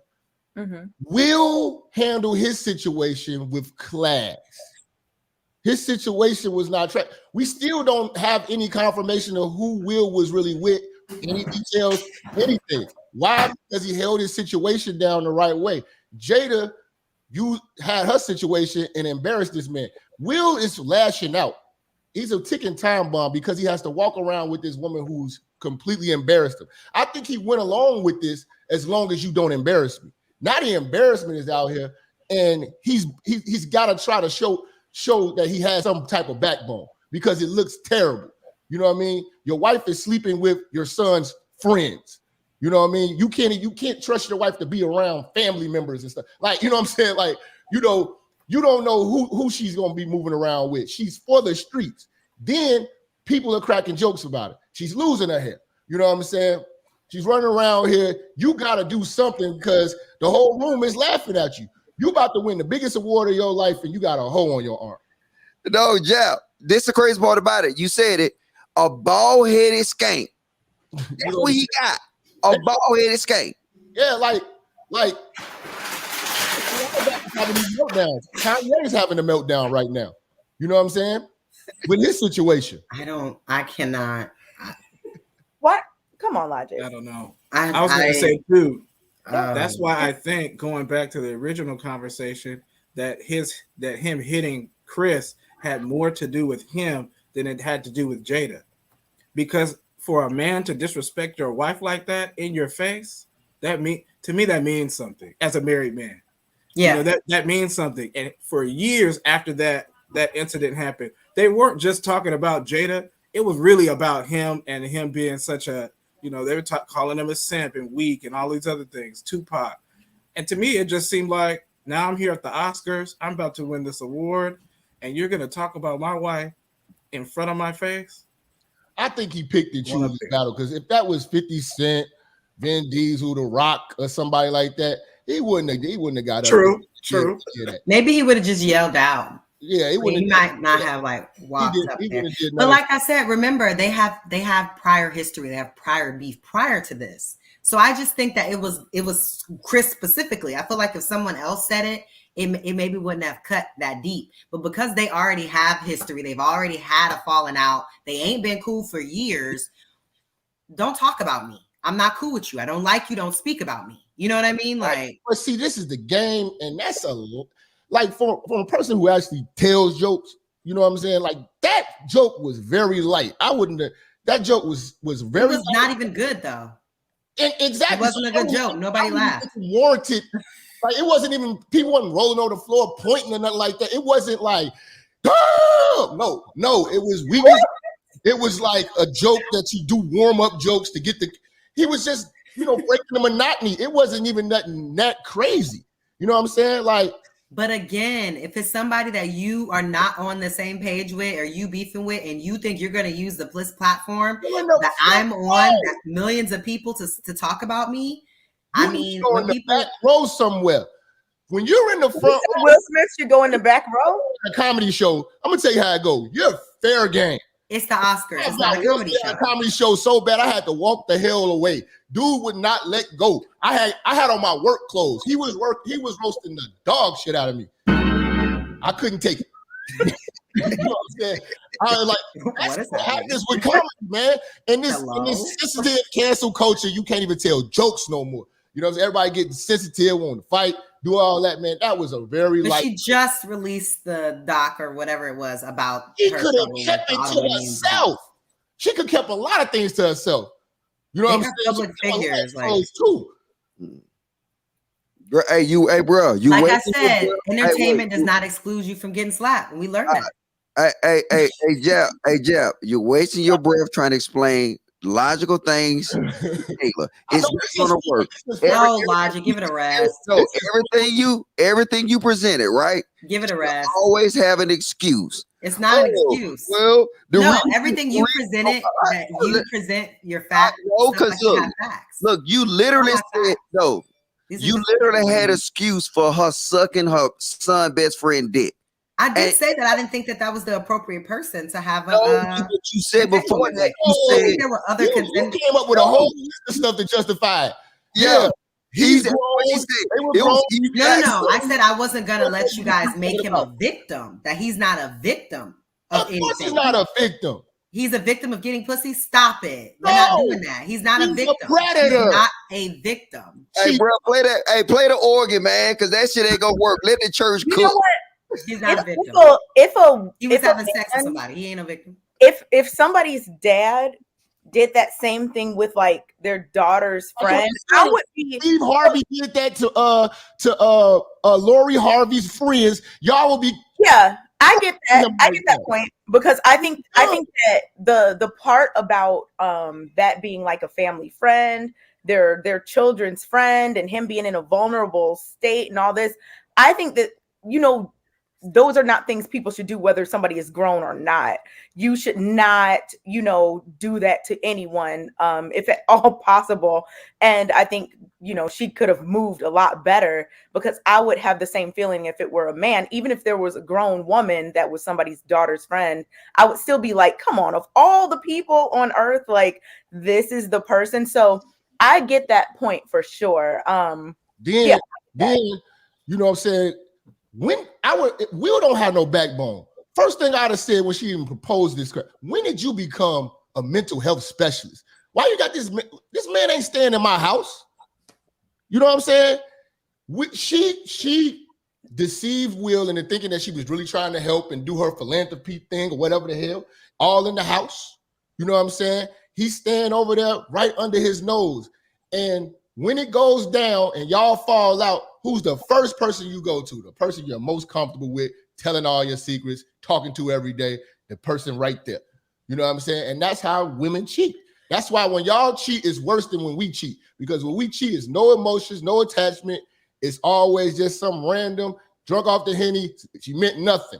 This man meant something to her. They had something and they was having something while he was in the same house living with Will, and Will was even helping. So she deceived him into helping her motherfucking side piece, man. Speculation. No, wait, hold up. Let him cook, Kayla. It's speculation. Just had to clarify. That's how Hey, bro, hit that organ, man. Let that man cook. The hell.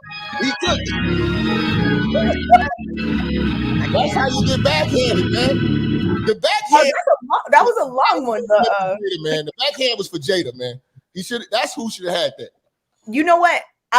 Just, you know, there are 3 Black men here on the panel. I have a question for you 3, to just because I have been, you know, seeing a lot of these conversations about this whole moment. We've kind of even touched on it. I think Jonathan might have mentioned something about Will feeling like he needed to. I don't know who mentioned it, or maybe nobody did. I said that when he needed to prove his manhood. Yes, you did. Okay. I knew somebody did. I thought somebody did. So the whole proving of the manhood. So as Black men, and we know that there are these stereotypes and these expectations and all of this, just can each of you answer how you feel as it relates to that? Do you feel any pressure to showcase your manhood in any specific type of way? Do you feel like you're being like scrutinized more than a non-Black man? Do you feel like you need to change the way you move in certain situations? Like, let's say there's a situation where you could just let it go. Do you feel like you have to do something because of this I don't know, what am I even trying to say? Because you feel like you need to represent a certain thing as a Black man. So let's start with Logic. Then we'll go to Jonathan, and then to you, Minister Jap. No, we're gonna do this like we on the House floor in the Senate. I'm gonna pass my time to Minister Jap so he got more organ time. All right, you got it. Organ time. Okay, that's fine. You go first then. Man. Like, when you a man, you ain't gotta really be doing all this proving and all that. It's just gonna show, it's gonna exude. You're gonna get the respect. You're gonna get the respect that you're the man. I don't think it shows that Will don't get respect from his woman or the people around him. I mean, the press, everything, because the stuff that he's willing to take. He's not willing to do what most strong men are supposed to do, is walk away. He should have walked away a long time ago. You know what I'm saying? Like, if you watch, and I've done so many shows on Will Smith, he talks about it all the time. He should have stayed with his first wife. You know what I mean? He should have stuck with his gut, because that woman was good for him. Jada was, how could I say, she was too much for a man like him. You know what I'm saying? He's a wholesome guy at heart. She is a Baltimore thought, man. You know what I'm saying? That's how she rolled. She's for the streets. If Pac was still alive, she'd have 6 kids by Pac, a pity tattoo. She'd be divorced by Pac, putting them on. There'd be a tell-all book about Pac, and Pac would be DMX right now on drugs. You know what I'm saying? That's what Pac would have. She would have been a downfall of Pac if they would have got together. But she need men like that. She's looking for men like that. She's looking for that edge. Will has no edge whatsoever to intrigue a woman like that. And when you're trying to make a woman something that you want her to be instead of accepting for what she is, which is a Baltimore thought, you get these results, and you're trying to put class on trash. You're putting all these great dresses on a stripper. You know what I'm saying? You're putting Cardi B at the Grammys. You're not supposed to have, certain people don't belong to certain doors. And that's what she was. She's very articulate in her hoeing. If you listen to her, this is crazy. She can articulate whole behavior very eloquently, and to where you think that an entanglement is just 2 legs getting tied together. No, this is her being a loose booty. Okay. All right. We're not. I just did a whole post about this. How we're not going to do the jaded slander. So we're definitely not going to do it on my show. We're not going to do it. All right. We're not going to do it. So we're going to move on from there. You do a Jada slander. No. Wait, you can just do one of those on your channel. I don't know. We can't do it. Minister, man, that's a bush. Wait, hold on. But Minister, like you were talking about Jada. Wait, because the question, I asked a very specific question about personal experiences as a Black man and how, certain things affect you. And do you feel the need to, portray yourself a certain way? And I know we were talking about Will Smith, but I was just asking personally. No. Only thing I wish I just keep my temper together. That's it. Okay, so you don't ever feel like, man, maybe it is even like a conscious decision, but do you think subconsciously you even act on certain things based on stereotypes? Sometimes I'm a hothead, but other than that, man, I mean, I'm a gentleman to a woman. You know what I'm saying? I treat women with respect. You know what I'm saying? As long as they give it. When I get disrespected, it's met with disrespect. In a thorough checking. You know what? My nickname is Section 8. I put chicks in their place. So the main thing I want to ask, though, Jonathan, the question that I have is that, do you think that this whole, I don't know why. Okay, so there's this notion, right, that Will should have left, right? But when women want to leave for men being unfaithful, they do. Women are ruining the family, right? They bounce. When Will was cheating with multiple women over the years, proof, whatever. But now that Jada's doing the same thing, it's a problem. So I'm just trying to understand who cares about the family more, because I genuinely think that they both care about the legacy more than caring about the little things that they've both been doing over the years. But they're doing the same thing. So, well, what do you think, Jonathan? Do you think that women should care more about I don't get it. Just help me understand. Like, why are we telling Jada to leave her? Why are we telling Will to leave his family? Honestly, I don't even, to me, it's just weird because I think they live in such a different world than I do. It's just kind of hard for me to even fathom what it must be like to live in that. There's nobody around me that even does that. There's nobody around me that thinks that way, and so it's just very hard for me to even come up with an answer to that question. I don't necessarily see a lot of men leaving marriages because of cheating. I see a lot more women leaving marriages because men cheat, or the men that when men cheat. I don't necessarily see that same thing in reverse. I don't. Why is that? Why do you think that is? Honestly, I haven't really thought about it. That's really all I can say. I wish I had an answer for you. No, I mean I understand. I think, but I don't really see like a lot of people, in general, whether you're married or not, valuing marriage at all. I don't really see them valuing monogamy at all. So it's just very hard for me to like measure it as who's doing it more and who's doing it less. Okay. Because to me, it just seems like everybody's doing whatever they want to do with their individual lives. Okay. That's just kind of what I think about. Okay, I understand that. Okay, So well, we go know ahead, that Minister Jeff has to leave soon. So we want to make sure that we get any final thoughts or anything like that. And just thank you for coming on because there were funny times, there were serious times. I have fun, man. Shout out to everybody on the panel, man. I appreciate all y'all having me on here. Shout out to JR, putting the thing together behind the scenes. You know what I'm saying? Hopefully we wasn't too controversial because sometimes I gotta tone it down a little bit. I'm a wild boy. But yeah, I do appreciate it. Oh, wow. Go to Instagram, Minister Jap Network, Minister Jap Church on Instagram. Follow me, follow my show Monday through Friday, 12 p.m. Central to 3 o'clock. We always live. We cooking in the church, man. I definitely enjoyed it, man. You know what I'm saying? I'm gonna be checking y'all out, man. Appreciate y'all having me on, man. Oh, hold on. You got a YouTube channel too. You got a Oh, whole you're doing now? Huh? Oh, I didn't know you were going right now. Yeah, I gotta make a move. Oh, okay. Sorry about that. Yes, We're we gonna do round two. We gotta do round two. Next time, yeah, we'll do round 2. Hold up, Jeff. Can I get baptized? Huh? I want to get baptized. Oh man, I got you, bro. I'm gonna take you out with a bowl, man. I love this budding relationship. This friendship that Logic and Minister Jeff are forming is just amazing. Logic, I knew backstage that this was going to be a friendship that was just going to be, It's going to flourish. I knew it was going to. I could tell. Look at Logic. Hey, do he play the organs on his show? He does his soundboard. Yeah, he does that. Yeah. That's hilarious, actually. I've never seen anything like that before. That's because it's Minister Jap Church. Like, yeah, there's a whole thing. Definitely go check him out, Logic.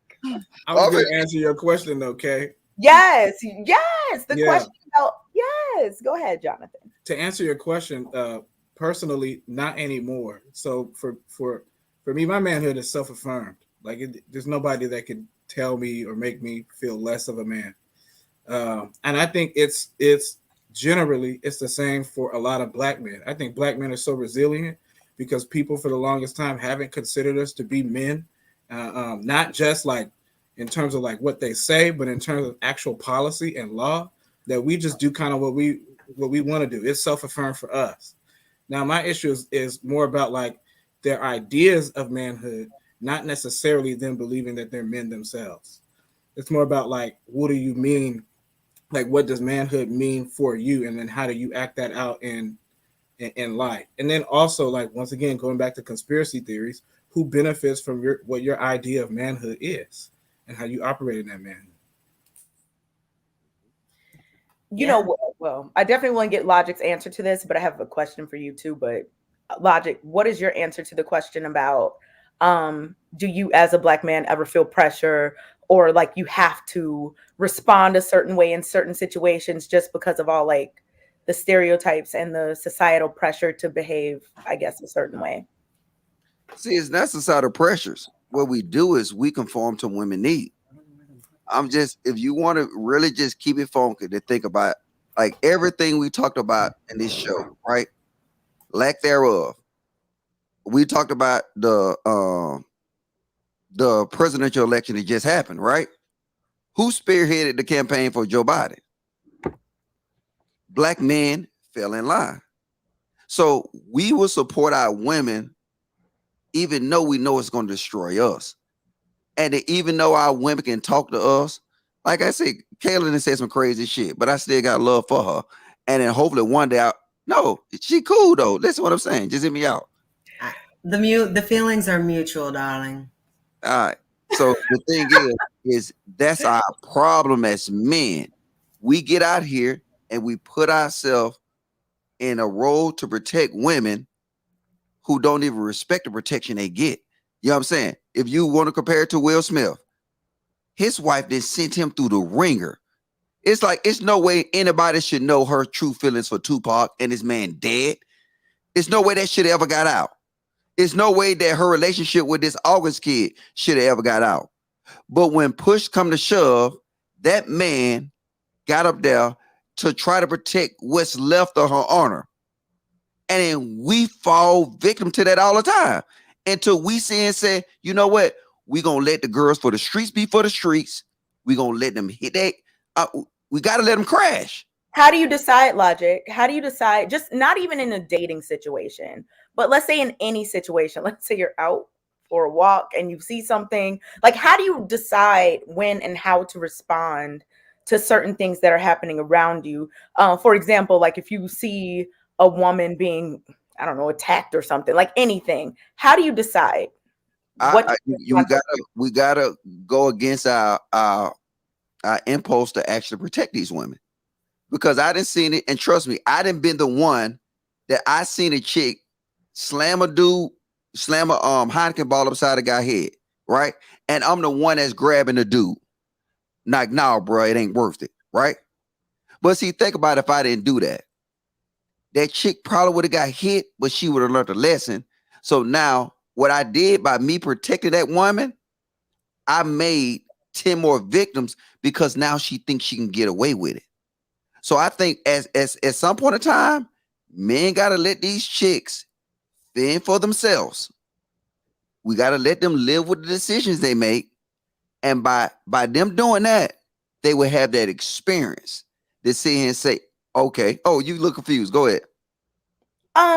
So just with the description of what you said and the way you kind of framed it in terms of like saying that you created more victims because the woman. Even though the man, wait, did you say that maybe I'm confused. All right, go ahead. Who hit who first? The chick hit the man upside the head with a bottle. Oh, and the man was about to do something? And we normally, as men, we jump in and we neutralize the situation. Okay, so you tried to stop the man from hitting her back? Yes, and then while we grabbing him, because all the men, we grabbed him. And guess what she doing? So then how did she... No. Wait. I asked a question. While we grabbing him, what is she doing? I don't know. Going to get another bottle. Right? And it took a while. Yes, because she know that we're her protection. So she studied being the aggressor. Did something happen on live stream with the Fresh and Fit? If you look at that, what's the guy? Tommy Sotomayor and Fresh and Fit, right? If you see that they know that men gonna stop another man from doing that. Now, if this ingrained in somebody's head, right? Just say that young lady that I explained. She know that she hit this man upside the head. We saw the whole thing. We grab her. We grab him. And we don't even grab her. Matter of fact, we get punched in the back of our head because she's trying to hit him. Now, what that does is that create 10 more victims. Because she still think that she can do it and get away with it. But if we would have let her get her ass knocked out, you know what we would have did? We would have neutralized it at its root. And I hate to say that, but isn't it sad that we got to come to this point that maybe a woman need to get what she deserves? I don't know. I don't hear this talk in other communities because, me, I like to watch Karen videos sometimes. And these Karens are volatile and violent. Black and their husbands, white people, their husbands just be the field goal. We can speak on anyone, Logic. What I'm saying is that I feel like that kind of energy is only applied when we're talking about Black men protecting Black women. I don't hear that talk through other races. I don't hear that talk when it comes to, just what's wrong and what's right. And that's all I'm saying is that, oh my gosh, Logic. That's all I'm saying is I can't with this picture. But yeah, like I said, that's all I'm saying. I just don't think anybody should hit anybody. I agree, but I am not naive to the fact that in the streets you can get hit. Like, we cannot keep moving in this internet space where like you're on the internet so nobody can do anything. You're stay at your house. I swear to God, if you have a mouth like that and you don't have anything to back it up, the best thing you can do is keep your Twitter fingers and you stay at the house. Because in the real world, people get knocked out every day. But see, Kay, think about Like, the concept of it do you though. want to, you know, I don't Logic, know. you have to start differentiating between my bad. hey, Kayla. love. Sorry, I'm sorry. Y'all should have the same name. But Logic, look, it's been long enough and you're intelligent enough. I swear it. so Kayla, do you think after seeing this constantly, well, we see men getting attacked by women, and we constantly see men come to the protection, and now it just become a recurring thing, and it's something that if you condone something, it's you might as well tolerate it. So we condone this behavior so long that these women think that this is what we tolerate. So now they feel that they can hit, spit, disrespect men at any time, and there's no repercussions. So what are we going to do?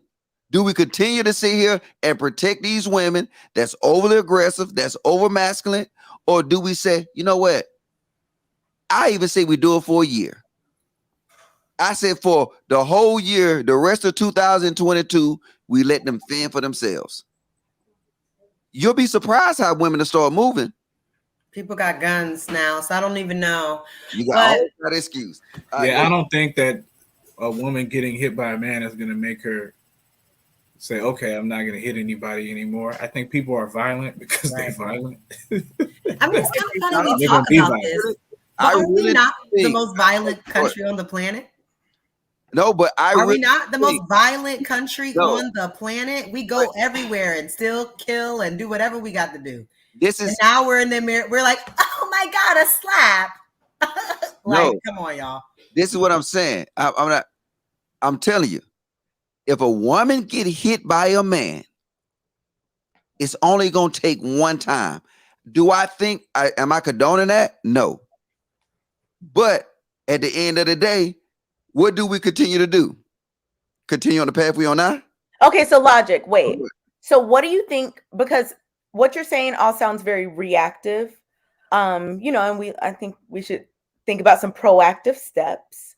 So Logic, what do you think are some solutions for this, violence issue, I guess, between men and women, that can be done before the violence happens? Like, even if you want to start at how children are raised or how people are, like, whatever. What do you think are some proactive steps to prevent these issues from becoming issues?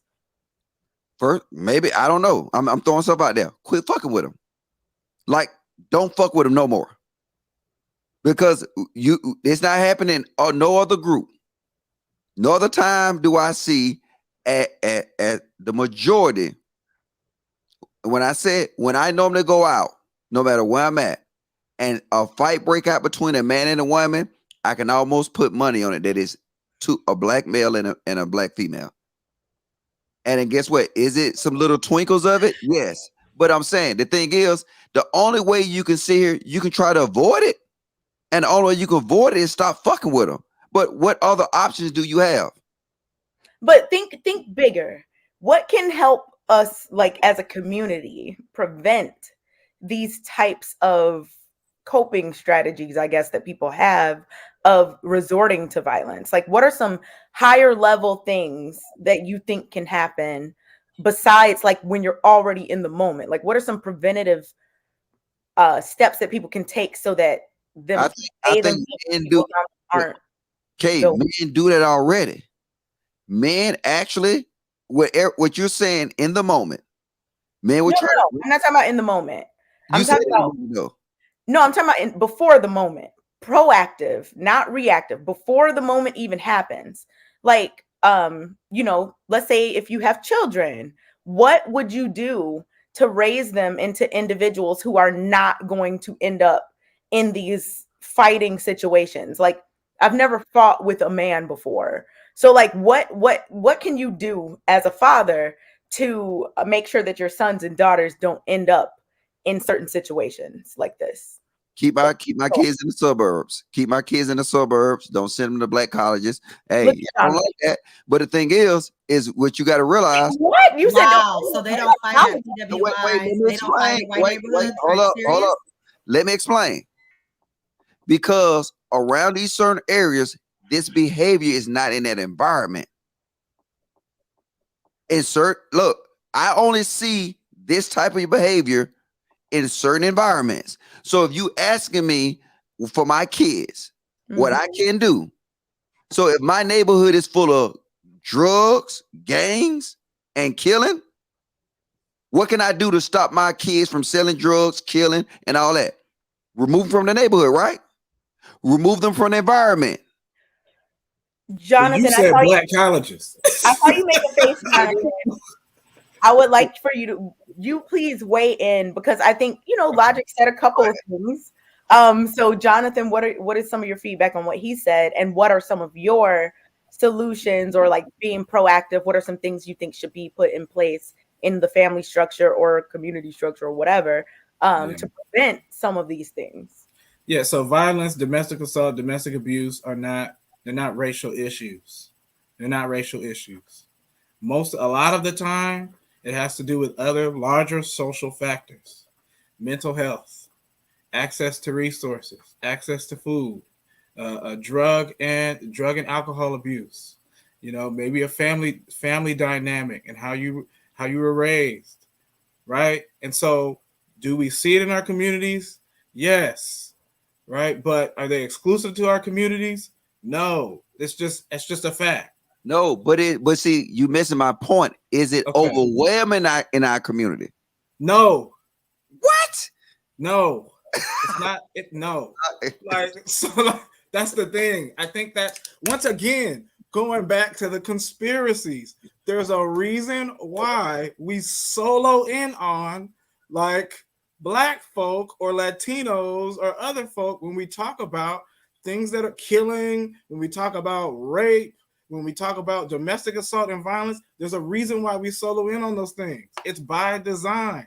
But when you look at the data, it's clear. Jonathan, everybody does the same stuff. No, because this you straight cap. But look, I'm not. I'll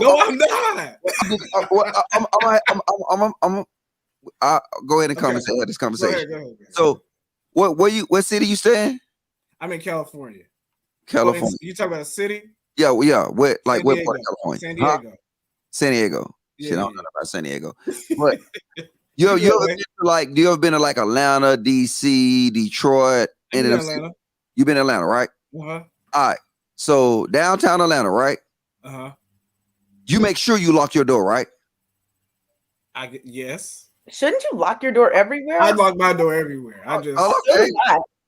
Okay, he don't need no lasso. Hold up. It's a bad example because it's not a bad, because I know you can't say it's a bad example because I didn't even finish giving it. I'm not saying it's a bad example. I'm saying, like, I think in different places people don't lock their door, but I'm from California. We lock our doors wherever it doesn't matter. No. But hold on, wait. You got to let me finish the example, right? Okay. So now in Atlanta, not only do you lock your door, but you make sure your door locked. Okay. In Atlanta, when you stop at a red light at certain places in Atlanta, you make sure your door is locked and your windows rolled up, right? Uh-huh. All right. So you're in California. So they got some high-end neighborhoods, right? Mm-hmm. Do you carry that same action with you? Yeah, because of racism, not because of if we talk about, if we talk about, for example, when we talk about, you went around these high-end neighborhoods and you looking and you locking your doors and you making sure, I got it. But see, the thing is that what we got to admit to is environments matter. But Logic, have you not noticed, though, since you want to use Atlanta as your example, how all of the crime that's been going on in Buckhead, which is supposed to be the nicest part of Atlanta, people that do crime go where there's money. So you can't just act like I told y'all, my mom got her bag stolen at the gas. We live in a very nice neighborhood. So you can't act like it's only the location that make that where some trouble can happen. I feel like wherever you at, you should lock your doors. But it also is just the change of the neighborhood. When I was growing up in Atlanta, we did leave our doors open. But that was in the 90s. Things aren't like that anymore. So Yes. it's the times, it's the location, things No, it's changing, not. what's going See, on. It's I'm- not, you can't just make a blanket No, I'm statement gonna give like you. I'm gonna give you're you. not gonna get robbed in a nice So community. you said you from Atlanta, right? Do you know it's a time in Atlanta that Gwinnett, Austell, and even Lenox was considered, it was safe. Yeah, it used to be Buckhead, Lenox, all Yeah. of those places were very safe and ritzy and Lux and all of that. And what happened to make them neighborhoods unsafe? Gang affiliation, lots of like young people, scammers. Some of them real fast. Black people. Huh? Black people made Buckhead what it is today. Logic, do you think, because I think I've asked you this before, but you've asked it before. You know what I'm about to ask. I know what you're about to ask. Do you think that black people are inherently just worse? Like, is that your opinion? Nope. All right, put it like this. My opinion is yes, and I'm gonna give you a reason, right? Oh, yes. Wait, hold up. I'm gonna give you a reason, right? What do you call an area that's predominantly black people? A predominantly black area? No, you call it the hood. But it's wait, hold up, time out. Wait. Now, what do you call the areas that's predominantly white people? Idaho. I'm telling you, we consider it the good neighborhood. Now, if y'all gonna cap on that, I just fade to black. Don't say so black, Logic. We know areas that's predominantly black, we refer to them as the hood. We just do. Okay, so I think it's not true, but whatever. I think that, referring to a place as the hood is more of like a vernacular, like it's a slang, like people just say it. But I mean, I don't know. In my experience, I think people just say it, I think Chicago people say that all the time, like wherever they live, that's their hood. Like, right, so you telling me, Kay, that please don't say anything about old block. No. I'm not gonna talk about old block. I'm not gonna talk about old block. I just found out it's only a couple of blocks. So thank y'all for educating me. But look, if you telling me that the hood concept and the bad neighborhood and the good neighborhood, we don't understand that it's based off the activity. See, this is why we can never change nothing. This is why stereotypes exist for black people. But you're doing But it's based off the activity, not the race. It's based off the activity. There are lots of neighborhoods that you can go to where there's all different types of activity going on, and there's only white people in those neighborhoods, or there's only Hispanic people in those neighborhoods. It's about the activity of the people. There are people that do crime across all races. There are people that are violent across all races. So we can't sit up here and act like places that black people are the hood, because there are $1 million communities in Howard County, Maryland, that are mostly black people, and they are not hoods. What part? And those black people are not ghetto. They're doctors, they're lawyers, they're politicians, they're lobbyists. Okay. So, but no. What parts? Because see, what I'm gonna do is I'm gonna make a list, and I will go live tomorrow from them places. So tell me what part. Oh, you're going to a place? I just gave it. I said Howard County, Maryland. That's a county. You look into it. Can you put that in the back chat and I research it and then I go live tomorrow? Sure thing. I've been there many times. Sure thing. I just don't want us to, like, I don't think anyone should push a narrative that like wherever black people are is like some bad thing. Like, I don't think that's a healthy narrative to push.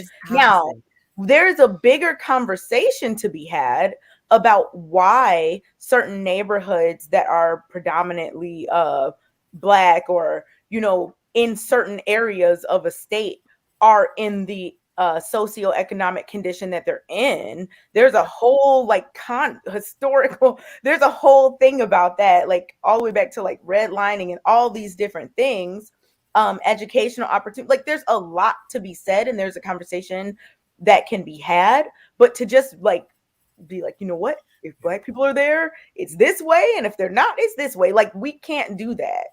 And if you go anywhere in the world where folks live in the same condition that folks here experience, I'm not just talking about poverty, I'm talking about conditions, multifaceted conditions, you will find the same thing. It's not inherent. It's not just, it's Black people, right? Yeah. That's the part that I have an issue with. Like, we can talk about issues in our communities. We can talk about things that need to change to be better. But just like to say that we are inherently, that means just like, no matter where we're born, no matter what the situation is, we're going to be like, no, that is not. Funny, can I ask? Can I ask so some context? Funny. I just had to post this one. This what I like. I live in a diverse area, and niggas come in many shades. All so right. Again, hey, let me ask. You can be ghetto and be of any race. It is very popular. Can I add some context to Howard County?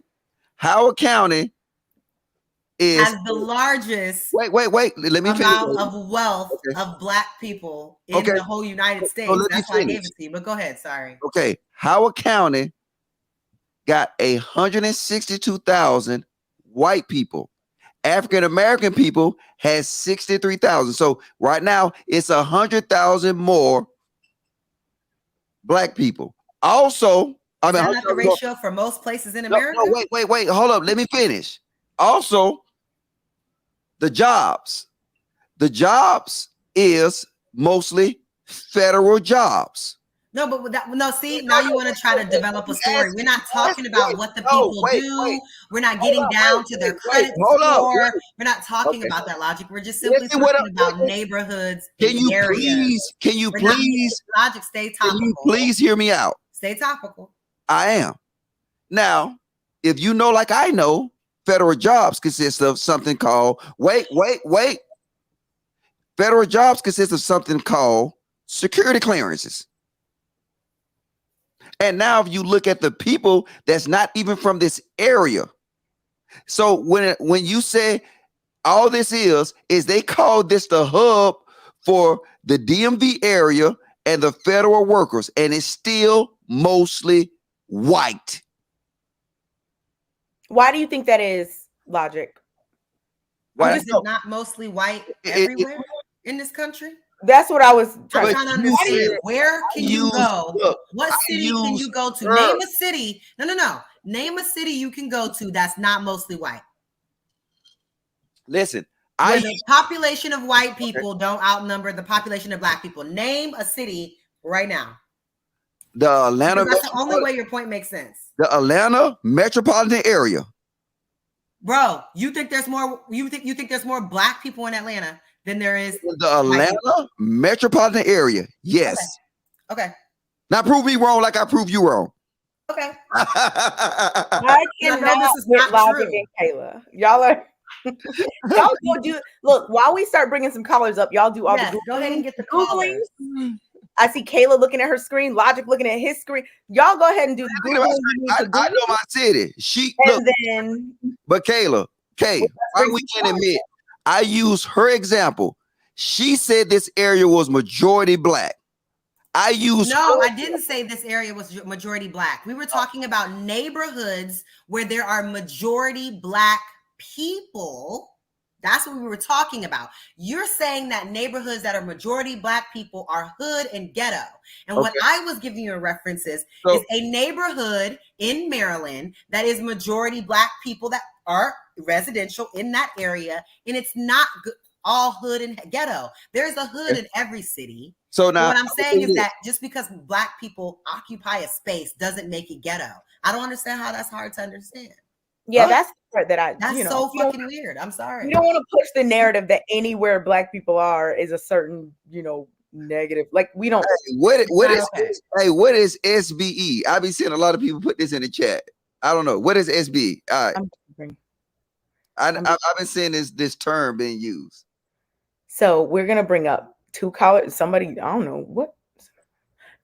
We're gonna bring up two callers at a time. So if anyone would like to join, the link is somewhere back there. I think, right, Kayla? It's back there. Okay. So we're gonna bring up Danny and say your first name for me. I don't want to say it wrong. Dalen. Okay. Dalen. What's up, Danny and Dalen? How y'all doing? I'm good. How you doing? Good. Thank you for tuning in and calling. Let's start with Dalen. I think you were here first. Okay. Okay. Go ahead, Danny. What are some of your thoughts on any of the topics that we've I talked about? jumped in late, but I came in early. I just wanted to say, first of all, I'm here to support Mr. Logic, and slightly with Kayla too. Sorry, it's not just full. It's more like trying to get to the bottom line of why we. So he has the statistics where he's worried about why are we seeing everybody? Why is it in some black neighborhoods this are going? I don't think it has to do with per se with black neighborhoods. I do believe it has to do with education level and how fast you get your money. Because again, in Kayla, I'm from Nigeria as well, and in Nigeria we do have rich communities. We have rich communities where they all behave themselves, and no one is fighting, no one is aggressive, no one is acting violence. But it switches up once we get some musicians that are moving. We get some musicians with rich money, and next thing they're acting up, they're driving. I have an estate where my friend stays. They start driving, there's cousins fight, and they're acting up. It's not because they're black, it's more because they got their money and they didn't go through the pain of having to control themselves, having to watch how they work with people. So there's things you do when you're developing, you're getting money the professional route versus when you get money the fast route. So there's growth that occurs. So now it now goes back to even when Kayla talks about the community, she's talking about a community full of professionals. You're not going to see a doctor acting out wild and throwing fists like, and then he has to go to the hospital the next day with a black eye. So it comes down to what exactly you do. A musician, maybe, I don't know, I see all of them just every day. I see the baby fighting in the bowling alley, praising someone for slapping someone. Like, these are not things you expect. These are not how you expect someone to move. So I think that's what we need to start looking. Remove the race from it. Start looking at what's their education level and how did they get their money. And then you will start seeing commonalities across race and not just black. It's just that a lot of black people, we do get our money very fast these days. We're just coming out. So it's just, that's why it looks like that in a more disparable fashion. So that's my view on that. So if that's your answer, right? Name me a white hood. Are you serious? I can name some, but let me Yo, I'm from Toronto, man. There's white hoods everywhere. Okay, like it's I don't give a fuck about no Toronto. All right, so somebody else tell me. Hey, look, no, I'm saying, Danny, look, because I don't know nobody no damn Toronto, but I'm saying like this is not about only your experience, sir. It's not about my experience. We're all here together, so all of our experiences matter. Not just your experience. I just said, you've been. Anybody besides Danny, name me a white hood. You don't get to exclude Danny. Well, he said damn Toronto. I don't know shit about Toronto. So you know something about every other state in America? Shit, go ahead. I'm just saying, he act like if I tell him a hood in Maine that he's gonna know it. Like, you not gonna know it. So let Danny tell his like everybody else. You don't know every place. I know. It doesn't have to be recognizable. I don't give a fuck about these other countries. I got people in America that I'm worried about. I'm not worried about no fucking Toronto. Hey, look, I'm gonna tell you. You're worried about them, Logic? That would be a stretch, don't you think? No, it's not. You don't give up. You don't care for real. Stop it. You don't care. JR, holler at me, JR. Wow. Yeah, make sure y'all join that membership. Thank you, Logic. So, oh my goodness, I'm Danny, sorry, I think Logic, Danny kind of touched on something Jonathan was saying, that there's like there are lots of things that people have in common across races, dependent upon, socioeconomic status and just, different things like that. Yeah, and I think that's true. I don't think that we can just say that inherently one group is better than the other in terms of these topics. So, and type of crime and frequency of crime are different things. White collar crime, where you can kill off entire communities, is not looked at the same as somebody going into the liquor store and grabbing something because they're hungry. Where you messing up for generations to come. You're destroying generations of people. Where you people across the globe are affected negatively and doing all types of stuff. People don't look at those as a crime. They look at it as just, it's business, it's whatever. Even though But those then they people look at- still steal people's inheritance and steal people's retirement, stuff that they worked their whole life for. And then they get 2 years in prison and they get out and they continue their life.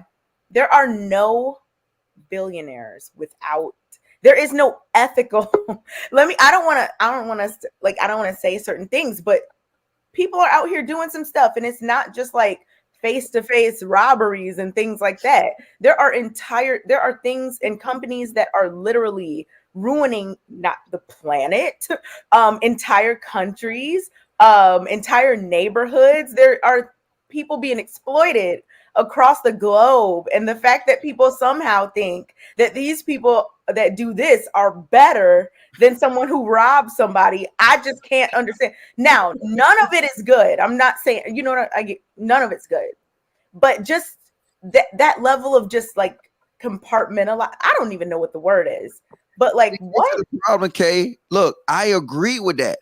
I'm telling you about the corporations. You were, yeah. No, see, this is the thing.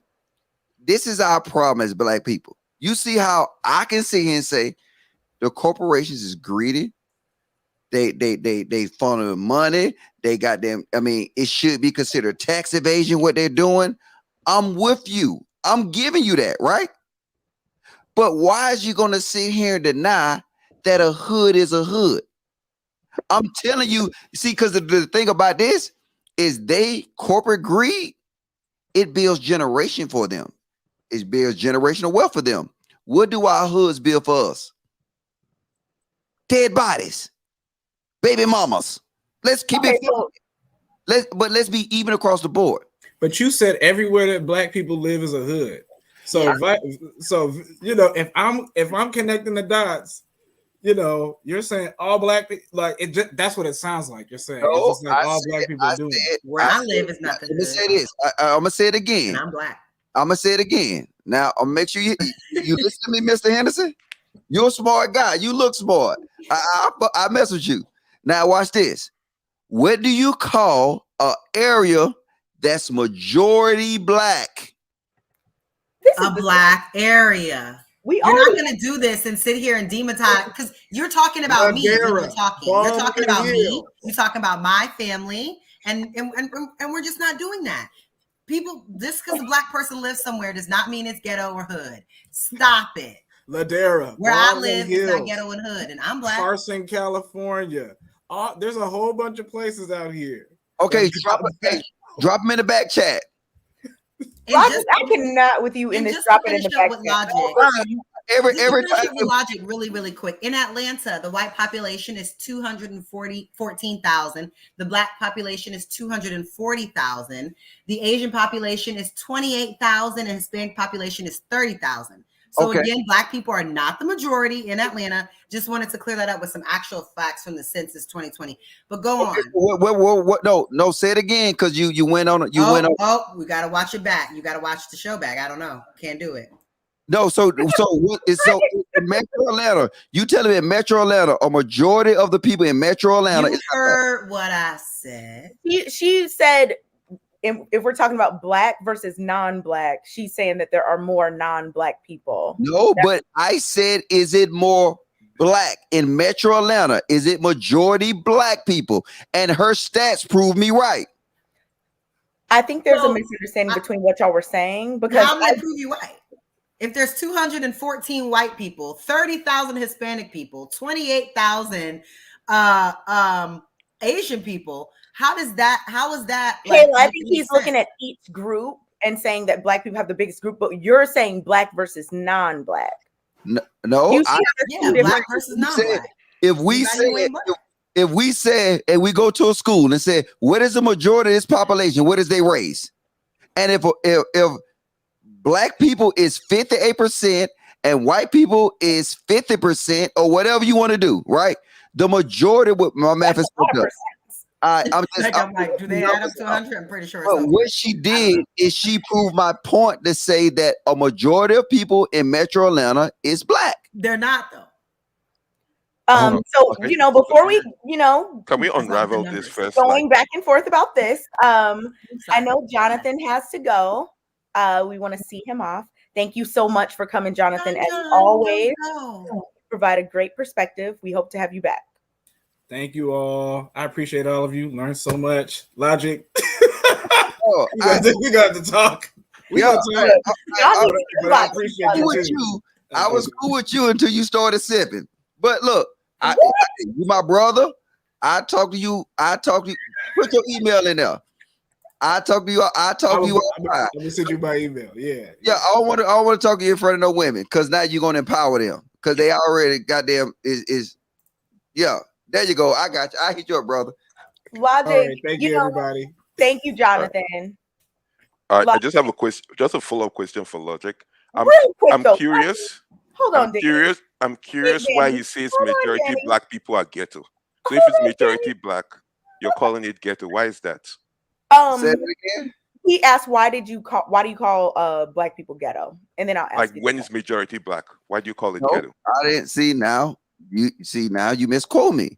Wait, what you did said I say? hood. Does hood not mean ghetto? What does hood mean? I said a majority black area, we call it what? You've been using. You Okay, said maybe the I've been hood. hearing things. Okay, the hood. That's what he Why said. is it the hood? Which is the ghetto.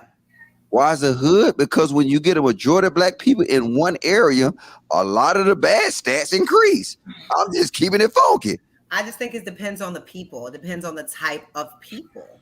I think when you get a lot of people who are, you know, in a certain socioeconomic situation, regardless of the race, a lot of things can possibly happen. And the system is designed that way. That's a whole nother conversation. But yeah, it's a thing. It's Pants. What up, Roger? Let's get to Dalen. Oh yeah, Dalen. Dalen hasn't Dalen. spoken yet. Because he hasn't said anything. He's waited very patiently. Thank you. How you feeling? I'm just laughing because Kayla and Logic is wild. Y'all just too much. Y'all brother and sister for real. She loved me, man. If I Stop saying stuff like that, Logic. Let the man talk. Good. If I show brother and sister, like Logic, stop. Y'all got brother and sister at every family function. Y'all be like, damn, can y'all calm down? But what I was gonna say was, back to Jada being a predator. If Woody Allen is a predator, and we all know he is, Jada is a predator. Like, there is just no way you bring a child. I know he's 24. He's still a child compared to her. So I have a question. Is Diddy a predator? Absolutely. I personally think he is. Oh. I do. Because the way he be moving is, I mean, come on. I'm just saying, because he was dating Carisha, who's like 26, and he's like 50. Oh, I'm not excusing. So, does that make him a predator? Because I don't see no predator slander for him. Now, wait a minute. I'm just saying, if we're gonna say because of the age, it makes someone a predator. Well, no, it's more than just the age. It's about the vulnerability. She was brought in the home seeking healing from the family. How does that turn into an affair? Wait, seeking healing from Diddy's family? No. August was brought into Jada's home seeking healing from the family. Is their home a rehab now? Make it make sense. I don't know much about this. I don't know. They're not clinical experts to do nothing. They damn sure wasn't a club. We're going off what she said. She said he was brought into the home. He was brought into a situation where he was seeking healing because he was in a vulnerable position. Now, how did they turn into an affair? What they could have done is sent him to a. If they really cared about him, they would have sought help for him outside of that connection. Exactly. She took advantage of him. They could have sent him to. I mean, they all got money, all of them. They can absolutely. They have the resources. Like I don't know. I'm just trying to think. When you feel like you're not well, does the first thought that comes to your mind? Let me go to my friend's house. Yeah, that happens when you don't have structure. When you don't have that connection, and you are seeking that connection, I don't think he got money in the bank. Taylor, would you have done the same thing like Jada Pinkett did? Friend's house? No, would you have slept with August the same way? No. Why not? He was. She didn't do nothing wrong. No, he was just the wrong person. Like no. If you was married to Will Smith and you brought August in your house because he was seeking healing, would you have slept with him? Did the same thing that Jada did? I wouldn't have let him come in my house. This is not a facility. Exactly. This is where I live at. I'm guaranteed that this. That's what I'm saying. Y'all trying to. So make why this did you say she brought him in there? Y'all trying to make the illness So you more prove- than so it you was, prove though. this Because right. if it was really serious, you then we proving this should right. be that I clinical agree. help. It wasn't that serious. So what was having her a bad motive? time. What was her He was motive just for down on agreeing his to? luck. He was down in the dumps, maybe depressed. It But wasn't you that were serious. going on 'Cause what if you it said. was, What was her motive for bringing Why did August you not there? do that? I don't I want think some she of those brought him answers. there, did she? Prove this I point. mean, she accepted him in her He house. was already around because he was friends with her son, so he was already around, right? But if you see somebody, if you said that you would recommend that person to go seek therapy, why wasn't real that for him? therapy? Why wasn't that done for him? She took advantage of a She situation. gave him sexual therapy. We're all making assumptions. We don't know. She said it out of her can't own say. mouth. It was an entanglement. That's an affair. Okay, we have not. Again, every time we talk about this affair, when is any time? Actually, you can go to jail for sleeping with somebody that's When mentally have we ever challenged. spoken about Will's affairs ever? People talk about Will's. I live in Los Angeles. Will's affairs is widely known. It is not. It is the worst kept Well, if secret. they're both on the same time, then what's the problem? The problem is when you have someone who comes to you in vulnerable state and you take advantage. That's like going to a therapist and the therapist decides to sleep with you. That's unethical. In fact, they can be prosecuted for that. Again, they're not therapists. Like I said, if you're feeling ill, you don't. Would say, you sleep with somebody that's mentally challenged, no, Kayla? you go seek professional help. Would you sleep? When you have the money to do Kayla, would you sleep with somebody that's mentally challenged? You wasting your breath. Mentally She's not challenged? gonna No. concede. And since when is he Anything mentally the woman challenged? He did. just put out a record. I'm saying at that moment he was mentally challenged. No, because now y'all are making Mentally light and of emotionally, people. No. he was in a Because now vulnerable. you're making he light just of lost his- people he who just are lost his actually brother, his seriously sister-in-law. mentally ill. That man is not mentally ill. But he wasn't all the way there at that music. moment. He's currently can't making know music. he's He's mentally touring ill. around. We He's don't doing know. interviews. He's not mentally ill. The Okay. way you, Plenty of mentally ill people do interviews. Like we can't say whether or not this person is.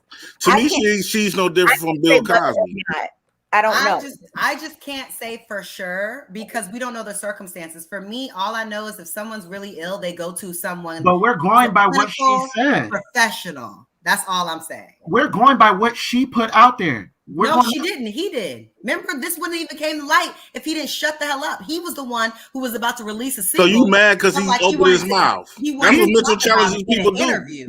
Mentally challenged people does that. They open their mouth. You telling me that boy was in love with a grown woman? He did the same thing these side chicks who want clout trying to do. He had a project coming out and he decided to talk about his entanglement with Jada in an interview. I don't want to hear none of that shit. Hey, He brother. was with Jada. Will said it was cool. Hey, The reason why Will is pissed off is because Will realized how deep that was. Dollar. Jalen. You're wasting your breath. I'm not saying she's right. She was wrong. She's not. Look, he's no brother, victim. He's no victim. not gonna concede to that lady did anything I just wrong. said what she did wasn't right, but I'm No, not going to sit up here and act like he was a waste victim. your breath, either. brother. He's not a victim. Nobody said he was a victim, but we're saying But that my thing is, you was championing, but Kayla, you was championing for technology. you was championing for Will Smith smacking Chris Rock, right?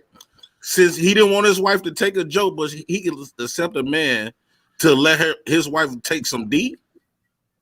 Like I said, I rather smack August than Chris. Like I said, in the real world, people get slapped every day.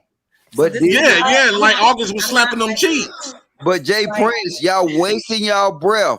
This is the reason why a majority black area is called the hood. And I want to talk on that because I was on the panel before and I brought up that and they got on me. I'm just trying to save y'all because black women will not hold themselves accountable or each other accountable for shit. She's sitting here trying to make this person, and I'm not talking to you, Kay. I'm just saying. Don't say black women. Well, I'm saying a majority of these black women will not hold themselves accountable or other black women accountable for nothing. She said earlier, I was done with the conversation when she said that the reason that Jana smashed old dude is because he was in the vicinity. It was easy access. Conversation over. Kill it. Because you ain't gonna I didn't say that. I said you asked. No. You did. You Minister who was on asked if why did that happen with August? Why August? And I said that cheating usually happens per proximity.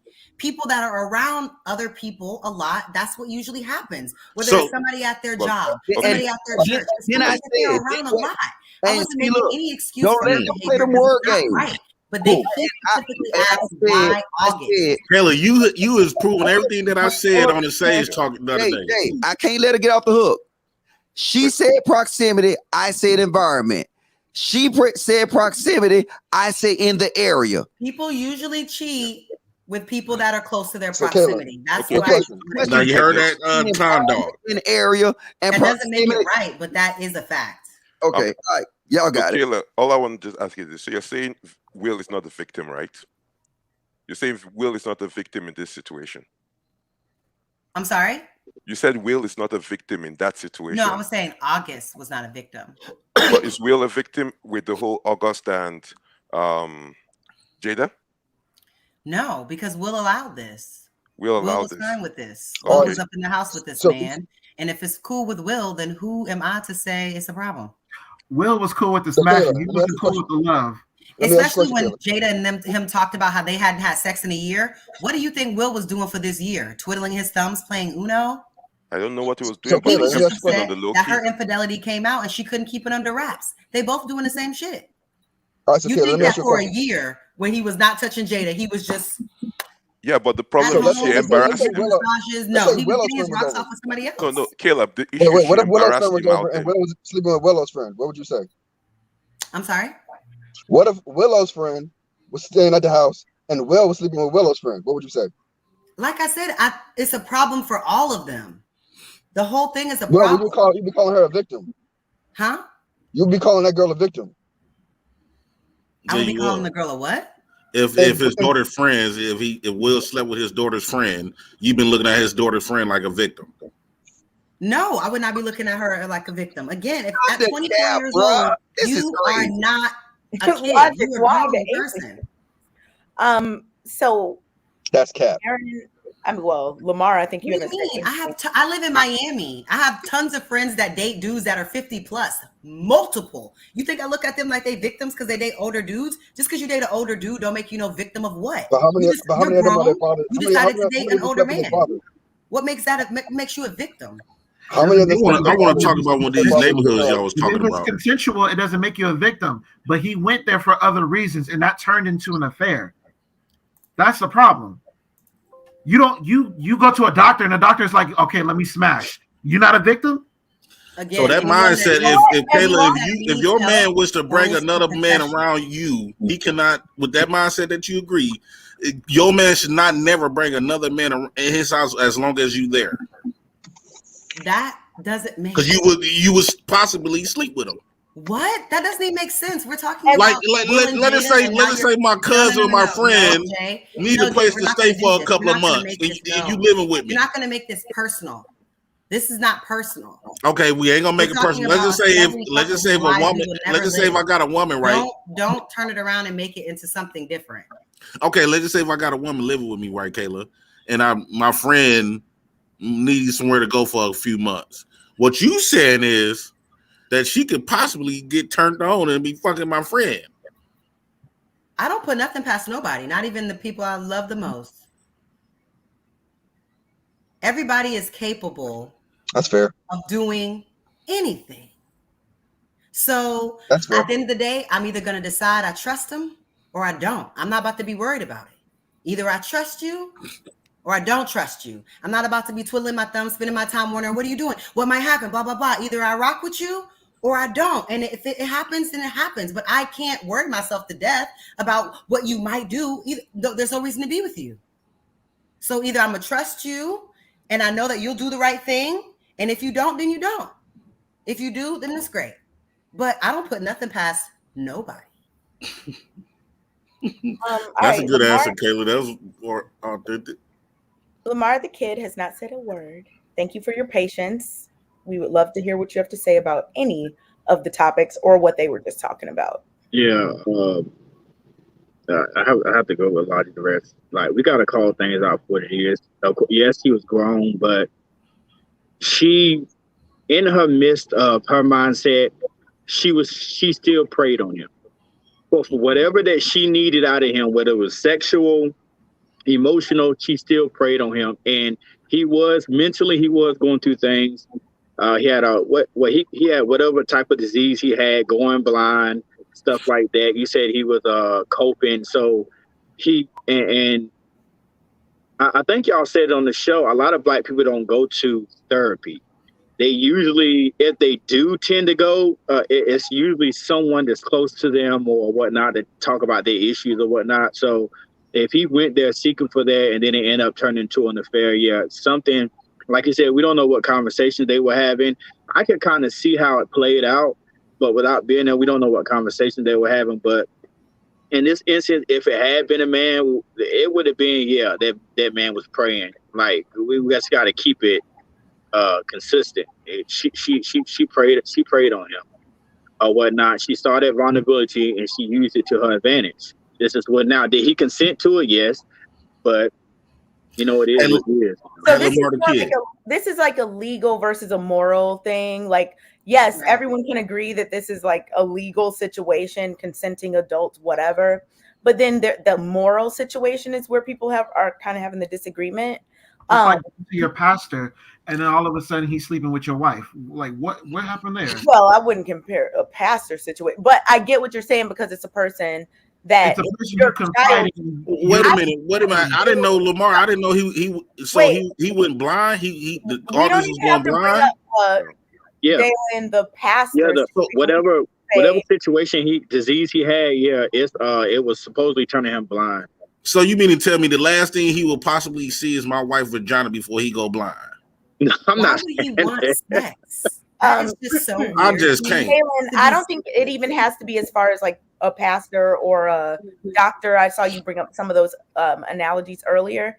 I think the fact that it's your child's friend is enough to like make a point that, you know, maybe this is not this. Wait a minute, Kate. That's also a legality thing too, because if you sleep with somebody, if I wish to go out there right now and I know this person, this woman got some type of mental challenges, you basically they will look at me like I'm basically taking advantage of her. Even if let's just say she don't have no diagnosis, but she was just drunk.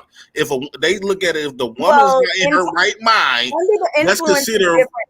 JP, if you're getting into the law, that would be like any girl that you've ever been with that may have been depressed or had anxiety can come back and say something. Like, do you think that that's how it should be? I'm just trying to find out, because if you're saying that, if I don't know about it, of course. But if she came to my house, so if a girl tells you, you know what, I have whatever something, and she's managing it, so should a person get in trouble? Is that what you're saying for dating them?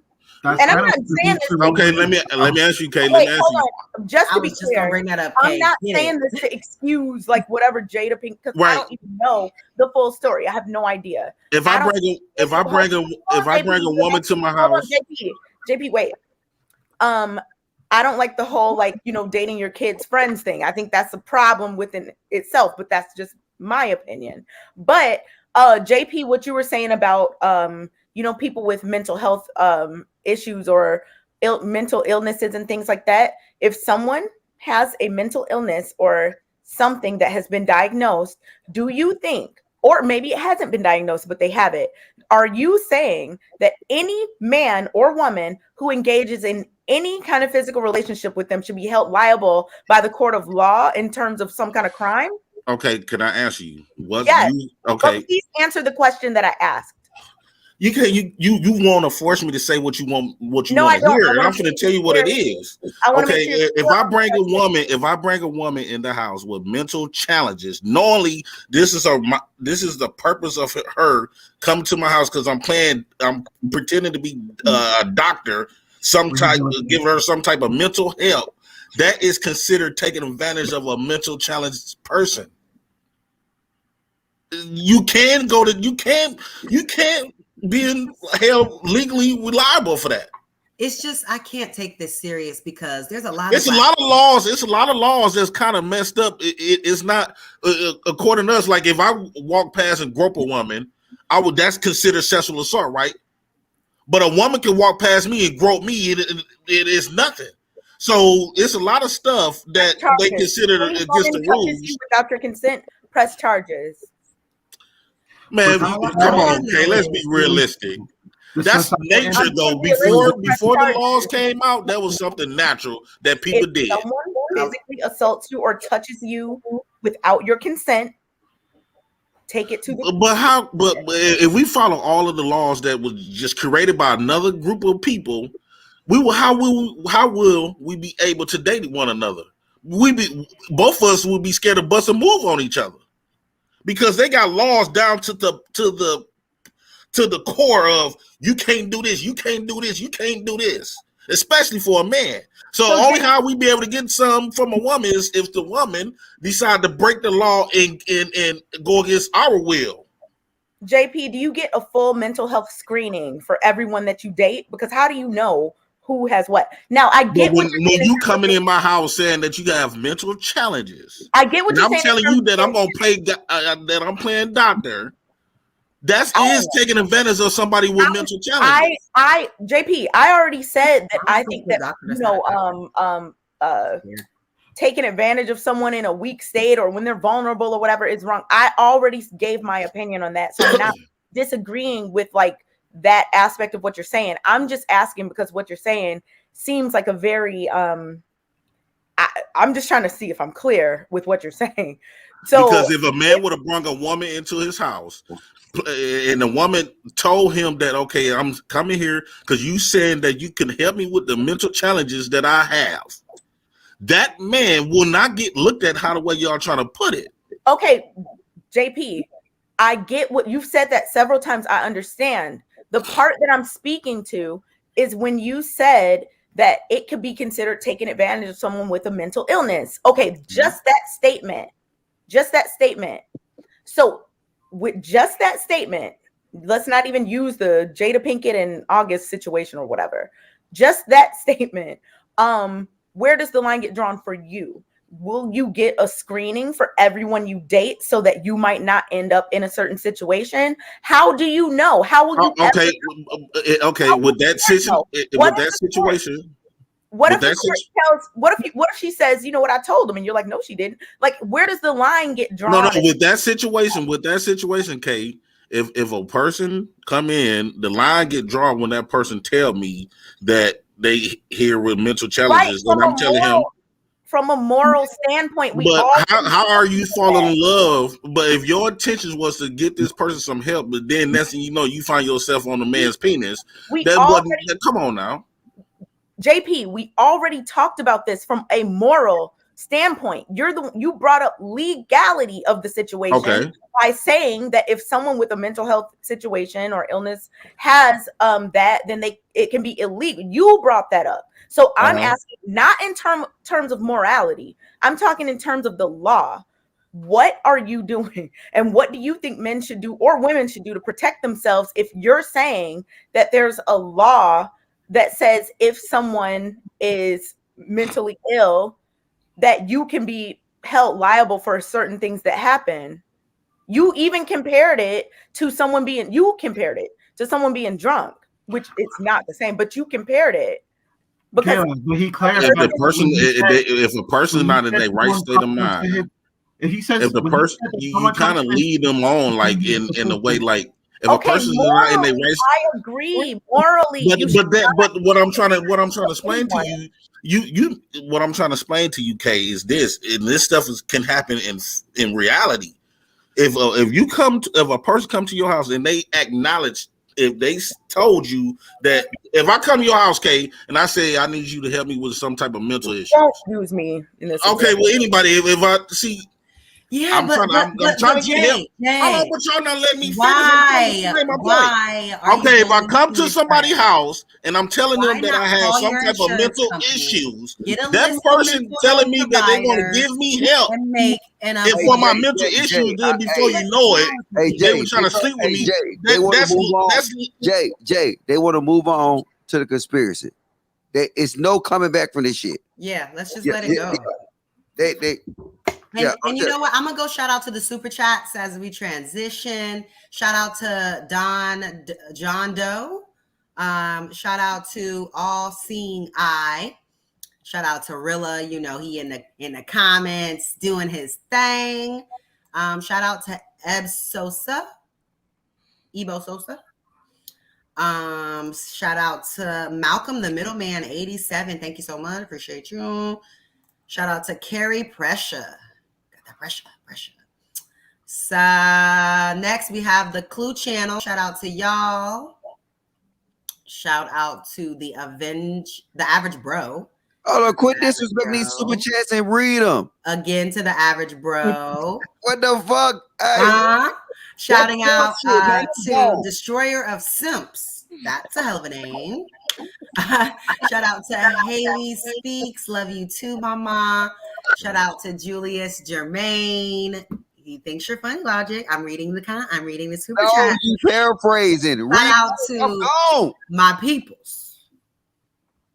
PG County is the wealthiest majority Black county, not Howard County, whatever. And it's Prince George's County. I know PG is like old news. It's Prince George's now.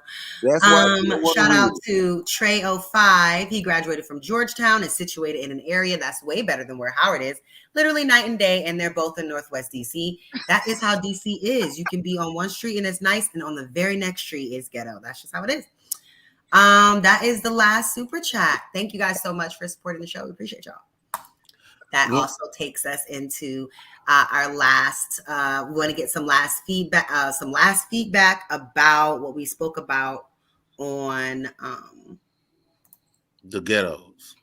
No. What is the conspiracy theory? Because that's what we're really talking about tonight, you guys. I'm not sure how we got all off into we got there because we were talking about whether the slap, whether there was a conspiracy theory brewing, meaning like, was that planned? Was it staged? Did Oscars do it on purpose for clout to get views? Because nobody been watching it. You know what I'm saying? So that's how we got there. But back to our main point of what is a conspiracy theory? I kind of want to just end off on talking about misinformation. So do you guys think that misinformation should be censored? And what do you guys think about censorship when it comes to conspiracy theories? And we'll end there for the night. We'll start with Mr. Logic. Nah, give my time to somebody else. I'll talk to a lot. All right, we'll start with Lamar the Kid. So you said, should it be said again? Should it be censored? Yes. Do you think conspiracy theories should be censored? No, because especially anything that especially the government has its hands in, no, I don't think so. Because what they tend to do is, especially these platforms like Instagram, Facebook, and stuff like that, they tend to take the power in their own hands. And once they're able to get a foot in, then things that are actually true, which we've been seeing with jabs and all this other stuff, come to find out they were actually, well, I knew they were true anyways, but kind of find out that they were true, and then they make up some other excuse for, well, you know, this should change and that's changing. So no, I don't think it should be censored. I think it should be open, you know, free and available.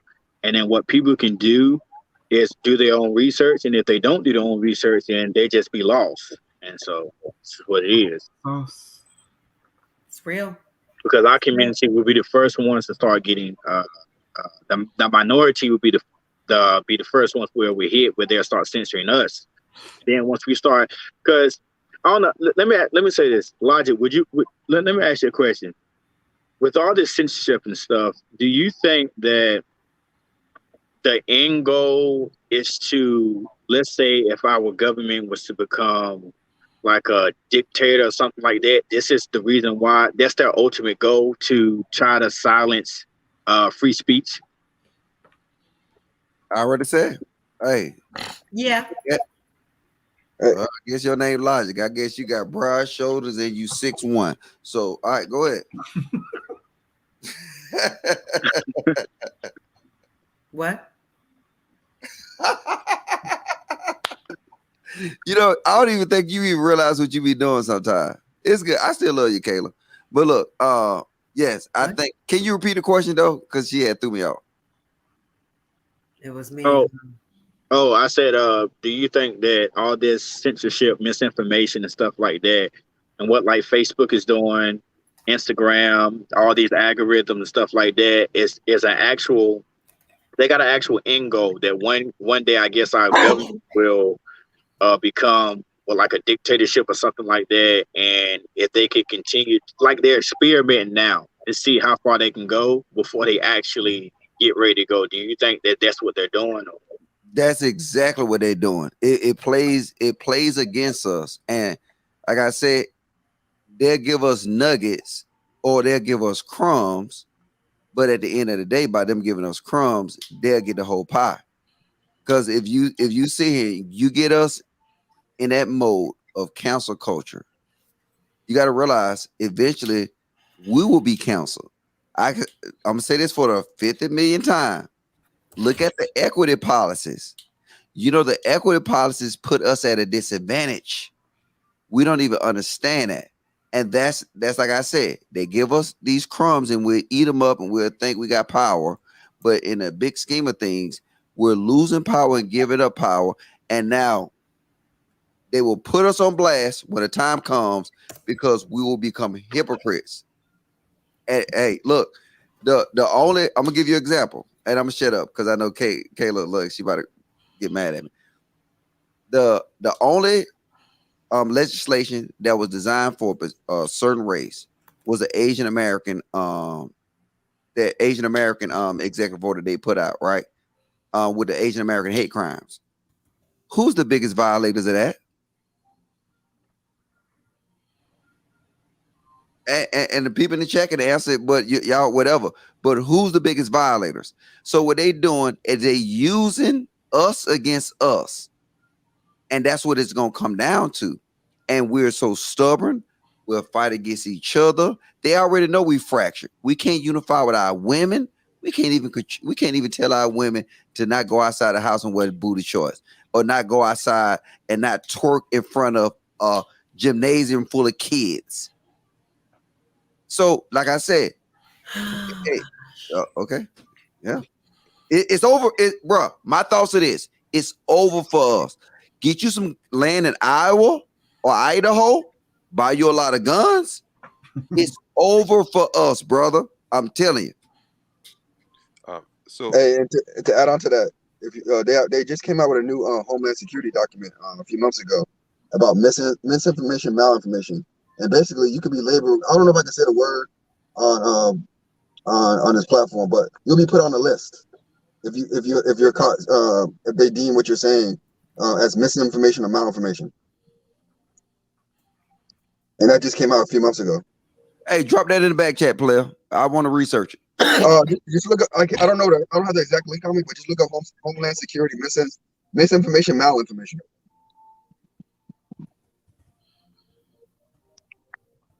I think it was the DOJ. I don't think it was Homeland Security. Damn, if they do that, that means if they do that, so all of the knowledge that a lot of black folks that go outside the box of what we've been taught and try to find other knowledge, they would consider that misinformation. Just like I try to post something about Egypt, but I got blocked on Facebook. Yep. For misinformation. And it will be in coordination with these But that's the problem with us. That's the problem with us. A lot of us blacks, I be hearing it on the panel a lot. They believe so much in this government. They believe since when we talk about black on black crime and white crimes, black people always say, well, white people never did nothing to me. Okay, yeah, black folks probably took your car or something like that, whatever, probably mug you on the street, but white people mess you up in a way deeper way to where you ain't gonna even understand it. Look, I want to add something too, though. Watch this. You got to think about this. That's why I don't get us. And I said us because I'm still black. So when I say us, I got to be accountable for it. Yeah, roll your eyes, Kayla. Yeah. This is the problem. This thing, Logic, where you think everything is about you, it's just not. Please stop. Baby, you rolling your eyes at me. Yeah, I was rolling my eyes to somebody I was talking to in the chat. I was not even listening to you. I'm sorry. I apologize, Kayla. Okay. So, look, this is the problem we're doing. We don't understand. We're the biggest violators of all this shit. when it comes to doxing, when it comes to this, all this, we're the biggest violators. When they get to this point where they started implementing stuff, yes, they labeled a few people in America domestic terrorists, right? But do you know the shit that people do, black people do all the time, will be classified as domestic terrorism? Yep. That's why I don't get it. Like I said, and I can talk to a blue in the face, because it don't matter. I say this: take your kids. If you got a wife, take your wife, somebody you love, move to Iowa and Idaho and have your guns. Because these, guess what? They don't give a fuck. And they don't even know. I support y'all brothers from even doing the research and understanding this stuff. Like I said, somebody put it in the right, and it's damn. See, this is a good conversation. I need to start doing Keep It Funky Friday. Look, the PPE loans. Who's the biggest violators of PPE loans? That's felonies coming on the way. Right. You got felonies coming on the way. A felony is classified as anything over how much money? 10,000. All these PPE loans was averaging, and I ain't say I don't trust you, JP, but we gonna say we don't know. And okay, certain states is different. Some like 5,000, 10,000. 5,000. So we'll do 5,000 to 10,000, right? The average PPE loan. It's 24,000. The average PPE loan was 20,000. I knew this research, but I don't know it now. The average PPE loan is 24,000.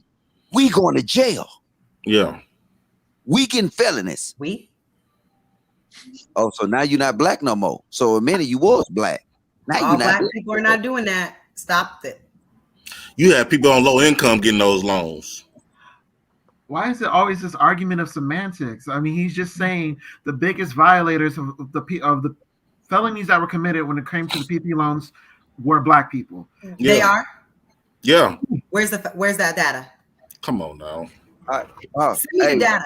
Hey, Kayla, put your We're not gonna make blanket. Why do we always depend on data and we don't see none of these? Put the data in the back chat. No. And that's another thing we do. We always depend on other groups to tell us about our own culture that we see on an everyday basis. Hold up, Jay Prince. You don't know everybody. Kayla, can you put your email in the back example chat of for me? misinformation, man. Like we Kayla. have to have data for this. We can't just state things like that and assume. Right, just blanket statements about all the races. Majority of black people got those PPP loans. In the back chat. No. Wait, see, this is the thing. We can't necessarily say that. We don't know that. You see why I'm moving to Iowa? Put the stats. You see why I'm moving to Iowa? So Kayla and Danny, y'all mean to tell me majority of black people that okay, I'm not gonna say only black people received the loans. Other races received the loans, but I'm saying the ones that were scamming. So you only the black people were scamming. I know a bunch of blacks that was scamming off the loans. Platformed. The people who are the biggest proponents of I think we need to, because now y'all was gaslighting logic when y'all was talking about all black neighborhood. I know we trying to protect the black image, but we can't sit up here and lie about it neither. Bro. Again, you don't have the data. You're just guessing. You don't even know and hang out with white people. So how can you say it's more than? I live in an all-white city, and guess what? The hood in this all-white city is where all the blacks at. Again, do you know all these people? Have they talked to you about their PPP loans? You don't know. You're making an assessment on your small survey. Going to jail. Okay, once they start. Okay, let's just say white people did it more, abused it more. They gonna protect themselves. Again, we can't say that. You don't have the facts. We don't know. We don't know who abused it more. Okay, well, the problem is we know a lot of black folks that did, so it's a lot of felonies coming on the way. All I know is that I'm thinking about how the biggest people, and we can actually look up that data. The biggest people that indulge in white collar crime are white people. But then you're telling me something like fraud, white collar crime, that black people are the ones that are doing it the most? The ones who were somebody taught them that little PPP form. I don't think the whites. I don't think the whites that does that type of crime gonna go for that cheap. Usually when white people do a white collar crime like that, they go big. No, they don't. I think the government set a lot of these black folks up. The more attention you have on you, they don't go big. They do the opposite of that. They blend in. They go average. They go medium. They go regular. Just like he was talking about El Chapo. That's what El Chapo was wearing. Clothes from the Walmart. White people are smart. You want to take all your money and go buy a Lambo and park it outside the hood and think that the government's not going to come and notice anything. Like, no, you're not. they're gonna notice. Like Right. white I people that agree. are doing the crime, you see them, they look like regular everyday people. They ain't got nothing going on because they're smart. Like, y'all, see, that's what I'm saying. Like, even if you're gonna be a criminal and that's gonna be your career, you gotta be smart. There's nothing you can do and not be smart if you want to keep doing it and be successful. So, like, this whole thing that black people are winning the game on it, you want me to think that? Okay, no. No. That's not what was said. Listen to you, Kayla. I could become a People that smart don't even read criminal. the fine print, but they out here getting it. Stop it. Not really. Oh, but yeah, Mr. Logic, you asked me where a White Hood is. Look at Fall River, Mass. Look at Holyoke, Mass. Who? Holyoke, Massachusetts. Julio? Holyoke. Holyoke. But you can only name one city, though. What's in Holyoke? No, I'm just naming you. I just named you two. Fall River, Holyoke. Oh, you talking about ghetto white neighborhoods? Yeah. I done been to trailer parks. I done been to trailer wait, parks. hold Never had to carry a gun in trailer Hold parks. up, wait. So why every time somebody said Mr. Logic, Kayla, you want to be me, baby? Wait, what? Every time somebody said Mr. Logic, I can eat. Look, no, don't worry about it. Bro, again, everything is not about you. We got to get my name attention because this is a problem. People are saying funny things in the chat, and I can't even laugh at the funny things in the chat without you thinking it is again about you. Hey, Aaron, what are we gonna do with you? Aaron, did you not say Mr. Logic or did you say Kayla? I said Mr. Logic. Okay, and then wait, Aaron, who replied to you, me or Kayla? Both. You're a lie. I ain't say shit. It was me and Kayla. Oh, that was Jake. You're a simp for that shit because now you don't want to tell her the truth. I know she.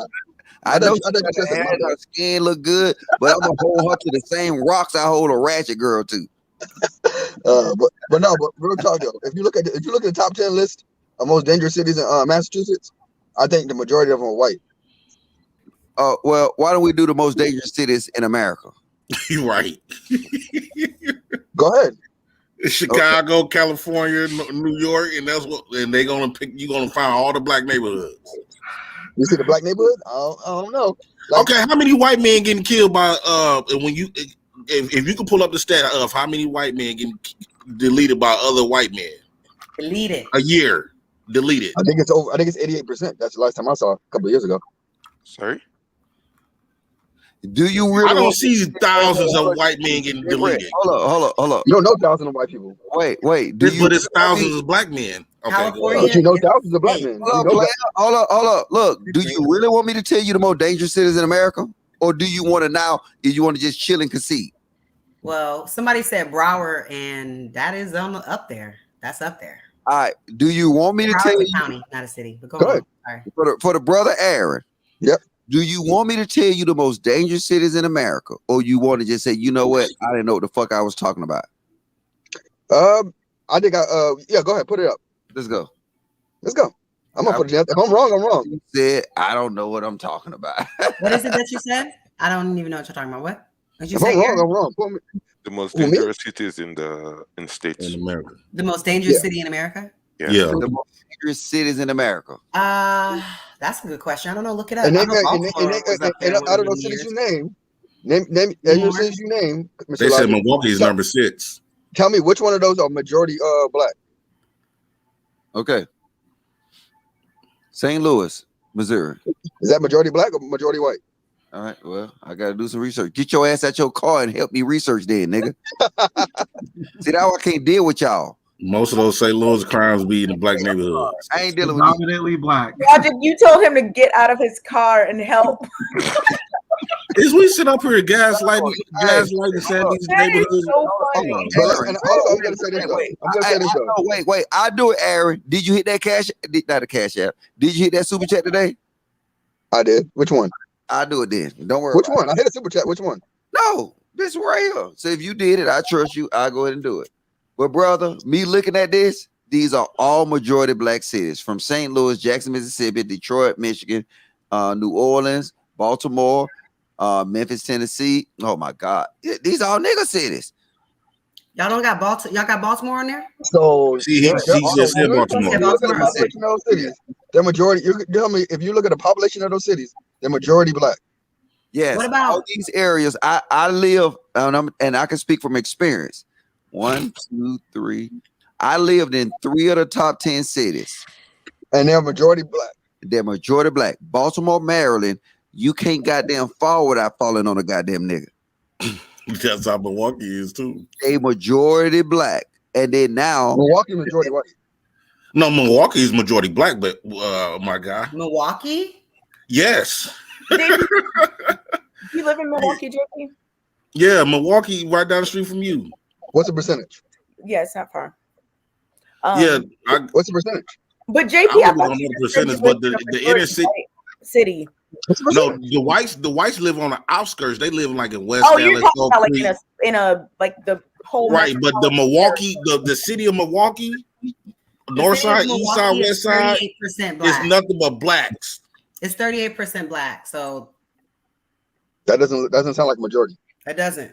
And this wait, sorry. If it's 38% black, there's other races too, right? There's Hispanic, yeah, white, we got whites, Asian. we got Hispanics, So we got 38% Asians. might still be majority. But that's what I'm saying. It doesn't have to be black. We just realize that lower income communities have a lot of crime and violence. Exactly. That's just what it is. It's not a black or white thing always, because I think most affluent communities, whether they're black or white, there's just not that much crime. And then also, you also got to understand this though. There's some areas, if you do it, like police are gonna be more concentrated in a poor black area than a poor white area. So they're not. So that doesn't mean that white people are committing less crime. But Aaron, let's be real though. Let's be real. Like when we talk about trailer with all white poor white neighborhoods, when we talk about poor white neighborhoods, you don't hear no gun shooting every damn day, all day. You don't hear a whole bunch. You go by them trailer. You can go by them trailer parks right now, and you will not have to worry about carrying your gun. I used to live in Holyoke. I guarantee you, you can walk past a group of white folks and a group of black people. If it's two groups out there, one side of the street is a group of white folks, and another side of the street is a group of black folks. Same. Which side will you feel most safer crossing there? My black people. Man, stop it. Why you think people be love to move out the hood? Most black people do not want to move in the hood, don't want to live in the hood because. But can we That's also what black people say.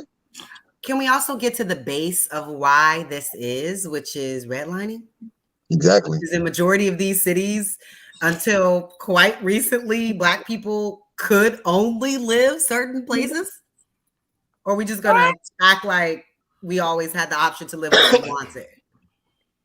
So you tell me they stop black folks from buying houses in different areas? Yes. So you're not sure what redlining is. Let's go ahead and get into the definition. There's certain parts of the neighborhood a lot of black folks can't buy. They worship. That's a lot. Read the color of law. I can't hear you. I heard a lot of nigga shit. Read the color of law. What is the color of law? No, read the book. It's called The Color of Law. They go. Nigga, I don't read no books like that. That's y'all problem. Y'all read these fucking books, and it's an agenda for every book. I keep telling y'all. What's the agenda that? So wait. So I'm gonna go. Hey, are you hearing? You're gonna debate your anecdotal knowledge. Redlining, what? It's real. Like it was a thing. Like that's a fact. It's a thing. So redlining. When was this redlining exist? Wait, did you say? Because you sounded very shocked that this was a thing that was in practice. Okay, so you said, "Whoa!" You know, there were a lot of groups that were. Until recently, you know, Bank of America, Wells Fargo just got sued. Damn, nigga, hold up. Let me just. I want to figure this shit out. Starting it. Damn, hold up. So you said redlining in the 1930s. The government-sponsored homeowner loan corporations and the Federal Home Loan Bank Board use redlining maps to deny lending and investment services to Black Americans. That was when it started in the 1930s, which is around the time that Black people were really finally getting like a footing in this country. And then until recently. Or at least my grandmother was born in 1938 or 36 or something. So I think this came to a halt in the 70s, late 70s. It still went on. It went on until 2014. Well, by law. Hold up, Daddy. How the fuck you know you stand do whatever they want? Wait. Calm down. The last time I heard about redlining, the last time I heard about redlining, and when it was brought up was during the Donald Sterling investigation, who was the owner of the LA Clippers, which was one of the issues they brought up, that he was preventing Black people from getting access to some of his condos and residences, which is a form. So that was 2014. If it stopped there, I don't know. But I'm saying 2014. 2014. That was just 2014 when they outed him. I'm not saying that's when it stopped, but I'm just saying this is how long it's been going on for. So from 1930 to 2014. 14. That we last heard of it. It might still be in existing. No, didn't they build a bridge in Chicago to where Bank of America lawsuit just got settled in 2018. Get off the freeway. Hold on. What'd you say, Aaron? The Bank of America Wells Fargo lawsuit just got settled in 2018. They just paid the people? No, they just got settled. Yes. Oh, so they still ain't gonna pay them for at least 2 years. It's terrible. So yeah. But you know that now that people are all these people are have investment properties.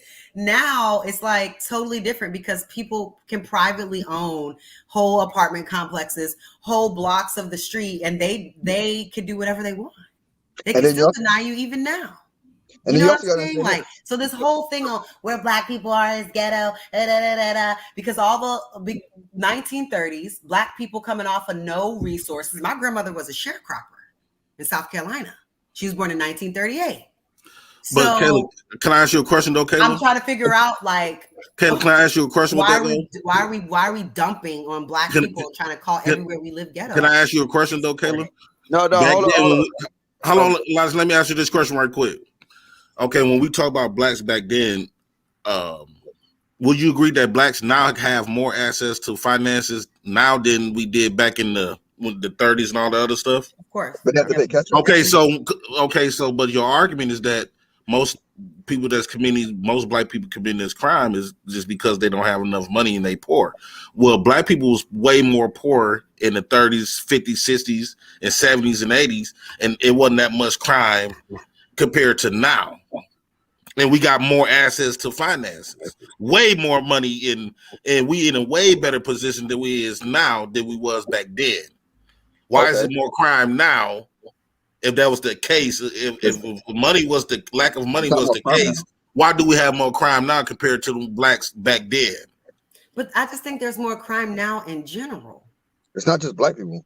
It's more crime everywhere. And you have to realize that majority of people, again, this proximity thing, y'all don't want to get through your heads. The majority of people commit crime among other people that are within their proximity. So if you're Black and you live in a Black community, there's probably going to be crime amongst Black people. But you best believe in white neighborhoods, there are crime among white people and Hispanic. Well, I've been living in this white neighborhood for about 3 years now. I haven't seen no crime. You're going to do with the people that are around you. That's especially if you're any kind of decent criminal. Hold on. Your target. You got to look into the situation. Like, come on. So look. I don't know. Maybe you can call me a nerd or whatever. You know what I'm saying? But I like to, when y'all state things that happened in the past, I just like to do something quick to actually state what was going on in the past. So in the 1930s, do you know what was going on? Jim Crow. The Great Depression, Jim Crow. You know what I'm saying? It was so all this stuff. You know what? It was no such thing as a TV. Radio was popular. I can name you a million different things that was going on in 1930 that y'all gonna relate what's going on today to 1930. But it didn't start in the 1930s. Again, how? Logic. Because the things that happened in 1930, they had gangs back then. You say that, but what you were talking about Black is ghetto where Black people live. But we are at an age now where our grandparents are going home, right? So if my grandmother could only buy a house in this area because of redlining, and she goes on, and I inherit this house, where do you think this house is? But guess what? Guess what? She couldn't even buy that house. It doesn't affect now. It directly affects now. We are inheriting whatever it is that our parents have. Wait. So okay, right now I'm house shopping. Right now, I never heard anybody tell me I can buy a house in McLean, Fairfax County, nowhere in these surrounding areas. This is not even a thing. You know what they get? Can I clarify that real quick? Go ahead, bro. So if you could buy a house in, let's say 1930, right? When No, the no, house no. Fuck wait, that. no, hear Talk me about out. what Let I me said. finish. Let me finish my point. Let me finish my point. Let me finish my point. Stop me to clarify. I ain't talk about what I'm saying. I am. I'm talking about exactly what you're saying. If you could buy a house in 1930 for $10,000, right? Then all of a sudden that same house is worth $500,000 now, right? I built up $40,900 in equity, in profit, right? In my net worth, right? You have to earn that money to buy the house now at $500,000, while I earned it equity in that house Okay. the whole Now let time. me cut you off. Do you understand that was not your argument? No, that's my argument. You're a lie. That was not your argument, That's what I because said, read the color of law. your argument was that black people can't buy property in neighborhoods They today. couldn't. I did not say today. I said till 2018. You're a That's what goddamn I said. lie. See, that's why I can't deal with niggas. I'm moving. I said 2018. I'm getting the fuck away from y'all. You niggas are a virus. I'm telling you, I got to get the fuck away from you, because you guys want to fucking excuse. You want to go to slavery. You want to go to something in 1930 when you niggas is fucking up in 2022. I don't know how to talk to y'all. This is insane. I got Okay, you know what, Logic? If you don't know how, let's give some other people an opportunity. Danny, we're going to start with final thoughts for the evening. Let's start with Danny. All right.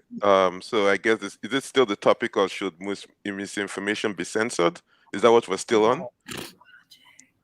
It's okay. The dramatics come and they go, and he wins. Go on, Danny.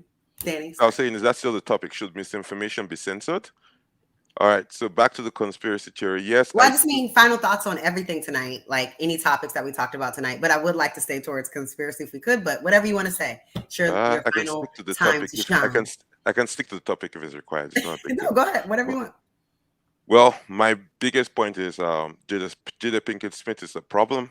This was all her fault. I feel like she emasculated Will Smith, and that's my point of view on that. That's the only reason he's acting up. That slap was undeserved, and I really wish it was Dave Chappelle up there so I could see some action. But at the same time, I would like to say we need to stop resorting to violence to serve as protection. We should start using our words. That's my final take. And then, should we be censored? Yes. For censorship, I would say the problem with censorship is who's going to control censorship. And if we're saying the government should control censorship, then that's a problem, because they can start painting a narrative. So at this point, since there's no way of at least administering censorship, then there's no point in trying to do censorship, even though we have high literacy rates. Having people get misinformation is up to them, and the problem is people just believe what they want to, or what makes sense, or what vibes with them. So we just gotta work with it. That's my final take. Okay, well, I appreciate you so much, Danny. Thank you for coming tonight. I hope to see you next week, because you were very insightful. Thanks for the time. Moving on to Dalen. Final thoughts for the evening. I'm pretty much going to agree with Danny about the Jada Pinkett thing. Like I said, she's foul for that. The misinformation, I don't think it should be censored, but I do see a problem, because what we said was a conspiracy theory. Like, this whole pandemic was one giant conspiracy theory. Oh, yeah, we forgot to talk about that, but go on, sorry. And everything that was said that was a conspiracy theory came out to be true months later. And then it was under the guise, well, science evolves. Okay, but the point of science is to always question it. I mean, that's what theories are. So, like I said, misinformation, like Danny said, who controls that? Who labels that misinformation? And to Logic's point, what is the agenda of labeling misinformation? Agreed. And that's all I got to say. Good point. Dalen, you're going to have to come back. See us. Yes. Lamar, what's popping? Oh, yeah, pretty much like you said, you don't want censorship in the hands of the government, because they're going to use it to their own advantage. And it's the same playbook that they use time and time and time again. One of the things I do like that you said, Kayla, how you said they put stuff in movies. They put these nuggets in movies, and then you end up seeing it come to pass. or whatnot, and it always starts in a small country or a small city. Nobody knows anything about it, and it starts off there, and then it spreads into the whole, to the whole world. But this was the first one I've seen spread into the whole entire world. So, one of the biggest resistance were Black people, actually, and minorities, and a lot of Republicans. There was the biggest resistance. That was a problem. So, and you see how they don't hardly mention it in the news today. They don't really mention anything about it or whatnot. So I think yeah. No, I don't like censorship on that level. Cool. And that's crazy. We never even got to talk about that because I've always believed that since the beginning. But it's all good. Let's go on to Aaron. What's up? Hey. Last thoughts? So censorship, I think, is terrible. Just to start off with that, but I just want to finish like my point on certain things. A lot of things we're going off of a lot of misinformation sometimes ourselves by going kind of like anecdotal what's going on, like kind of looking around us rather than seeing like the whole force. And I think one of the things we got to do is look at the whole force and not just our anecdotal data. The reason why I say that is, like, for example, I grew up in Southside Chicago, but when I went to college, I went to Morehouse. I saw different people, different Black people from different walks of life, right? And so that opened my eyes to different possibilities. And so I don't just believe what I saw in my anecdotal life, because I see people doing different things in different areas and acting differently, right? And I just put Black people are just humans. We just got to treat ourselves as human beings and look at ourselves as the hardworking people we are. The normal Black person is hardworking. We just got to recognize that and stop looking at ourselves as the lowest common denominator. Totally agree. And finally, Mr. J. Prince, give us your final words for the night. I want to talk about this conspiracy theory stuff. Remember his final words, though. Yes. Okay. Although I agree with everybody on the panel, but the only part that I disagree with is when every time something that happens, like if somebody get deleted or something happened, they blame it on Illuminati. It's just like they go far. Like it could be as simple that, like, they blaming this smack, that this smack could be to deter us from this. Now it got me thinking, like, damn, like so this smack is not a real smack. This smack is to throw me off, because now I got to worry about this, the world about to end. So a lot of us, we get carried away with it. And no, I don't believe in censorship. I believe that you should be able to speak your mind, and just like everybody else on the panel. I agree with everybody else on the panel with that. Lit. So lit. You guys have been great. So you'll have to come back and see us. This was a great topic tonight. We got into it. It was good, but we have to do a part 2 or like a spinoff or something. But appreciate all you gentlemen for joining us tonight on Kay and Kayla Show. We'll see you guys later. So, Kay.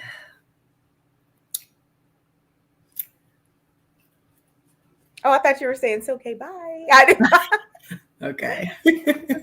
Oh, okay. Well, there was that. Yeah. That was interesting. We definitely have to do some form of a part 2 of some sort. Because we didn't even talk about the panda. We didn't talk about a few things. Yeah. Yeah. We talk too much about others, but it's okay. You live and you learn. Yeah. We'll do it another time. Yeah. Well, thank you guys so much for watching. Don't forget, live show in Houston, Texas, April 23rd. Get your tickets now. And we will see you next time right here on the Lapeef Network. Bye. Oh, don't forget, our sponsorship package just went live. If you would like to sponsor the live event, you can definitely tap in here, one of the packages, and get some amazing exposure during the event and have your brand feature on the red carpet. So we will see you guys there. Love y'all.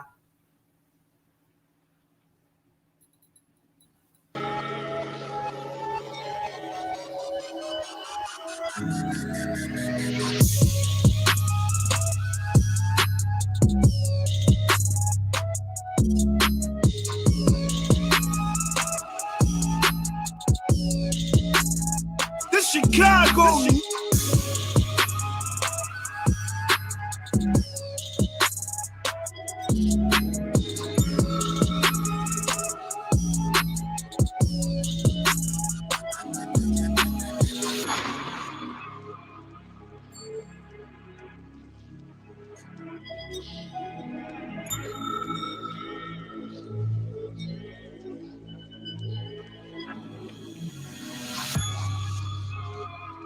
Chicago.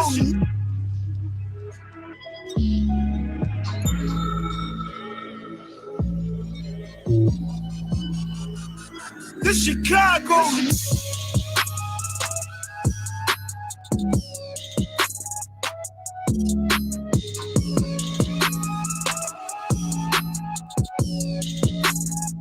This Chicago.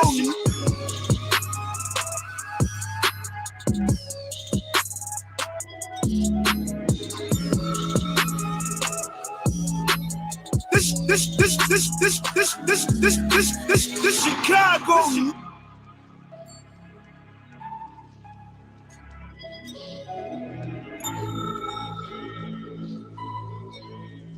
Make sure you hit that like button, y'all. Hit that like button.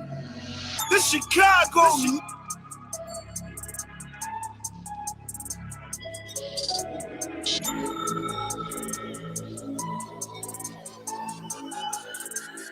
This Chicago.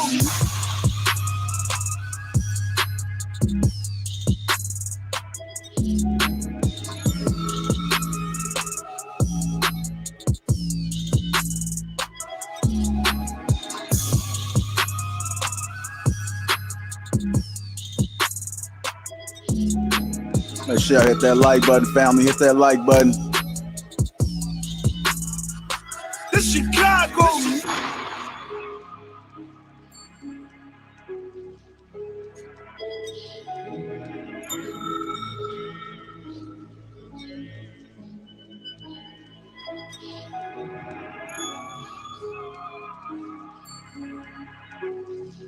Subscribe to the channel.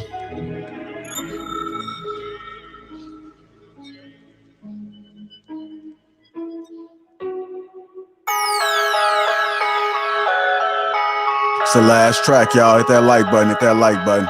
Subscribe to the channel. Get y'all tickets. That link is pinned to the top of the chat.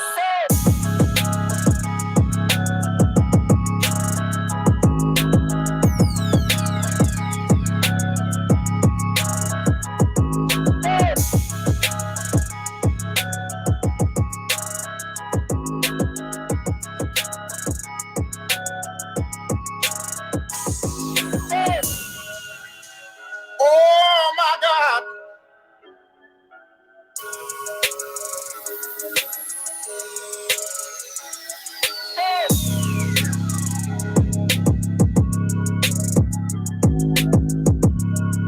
It's the last track, family. Hit that like button. Get your tickets right now. Limited amount. That link is posted to the top of the chat. I see you, Tamika. I see you, Courtney. I see you, Kay. Shout out to Kay and Kayla. Hit that like button, y'all. Great show. I see you, Vicious Dread here. Shout out to the Green Gang.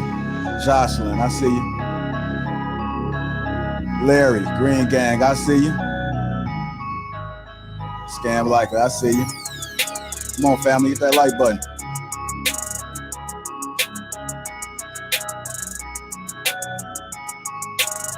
This Chicago.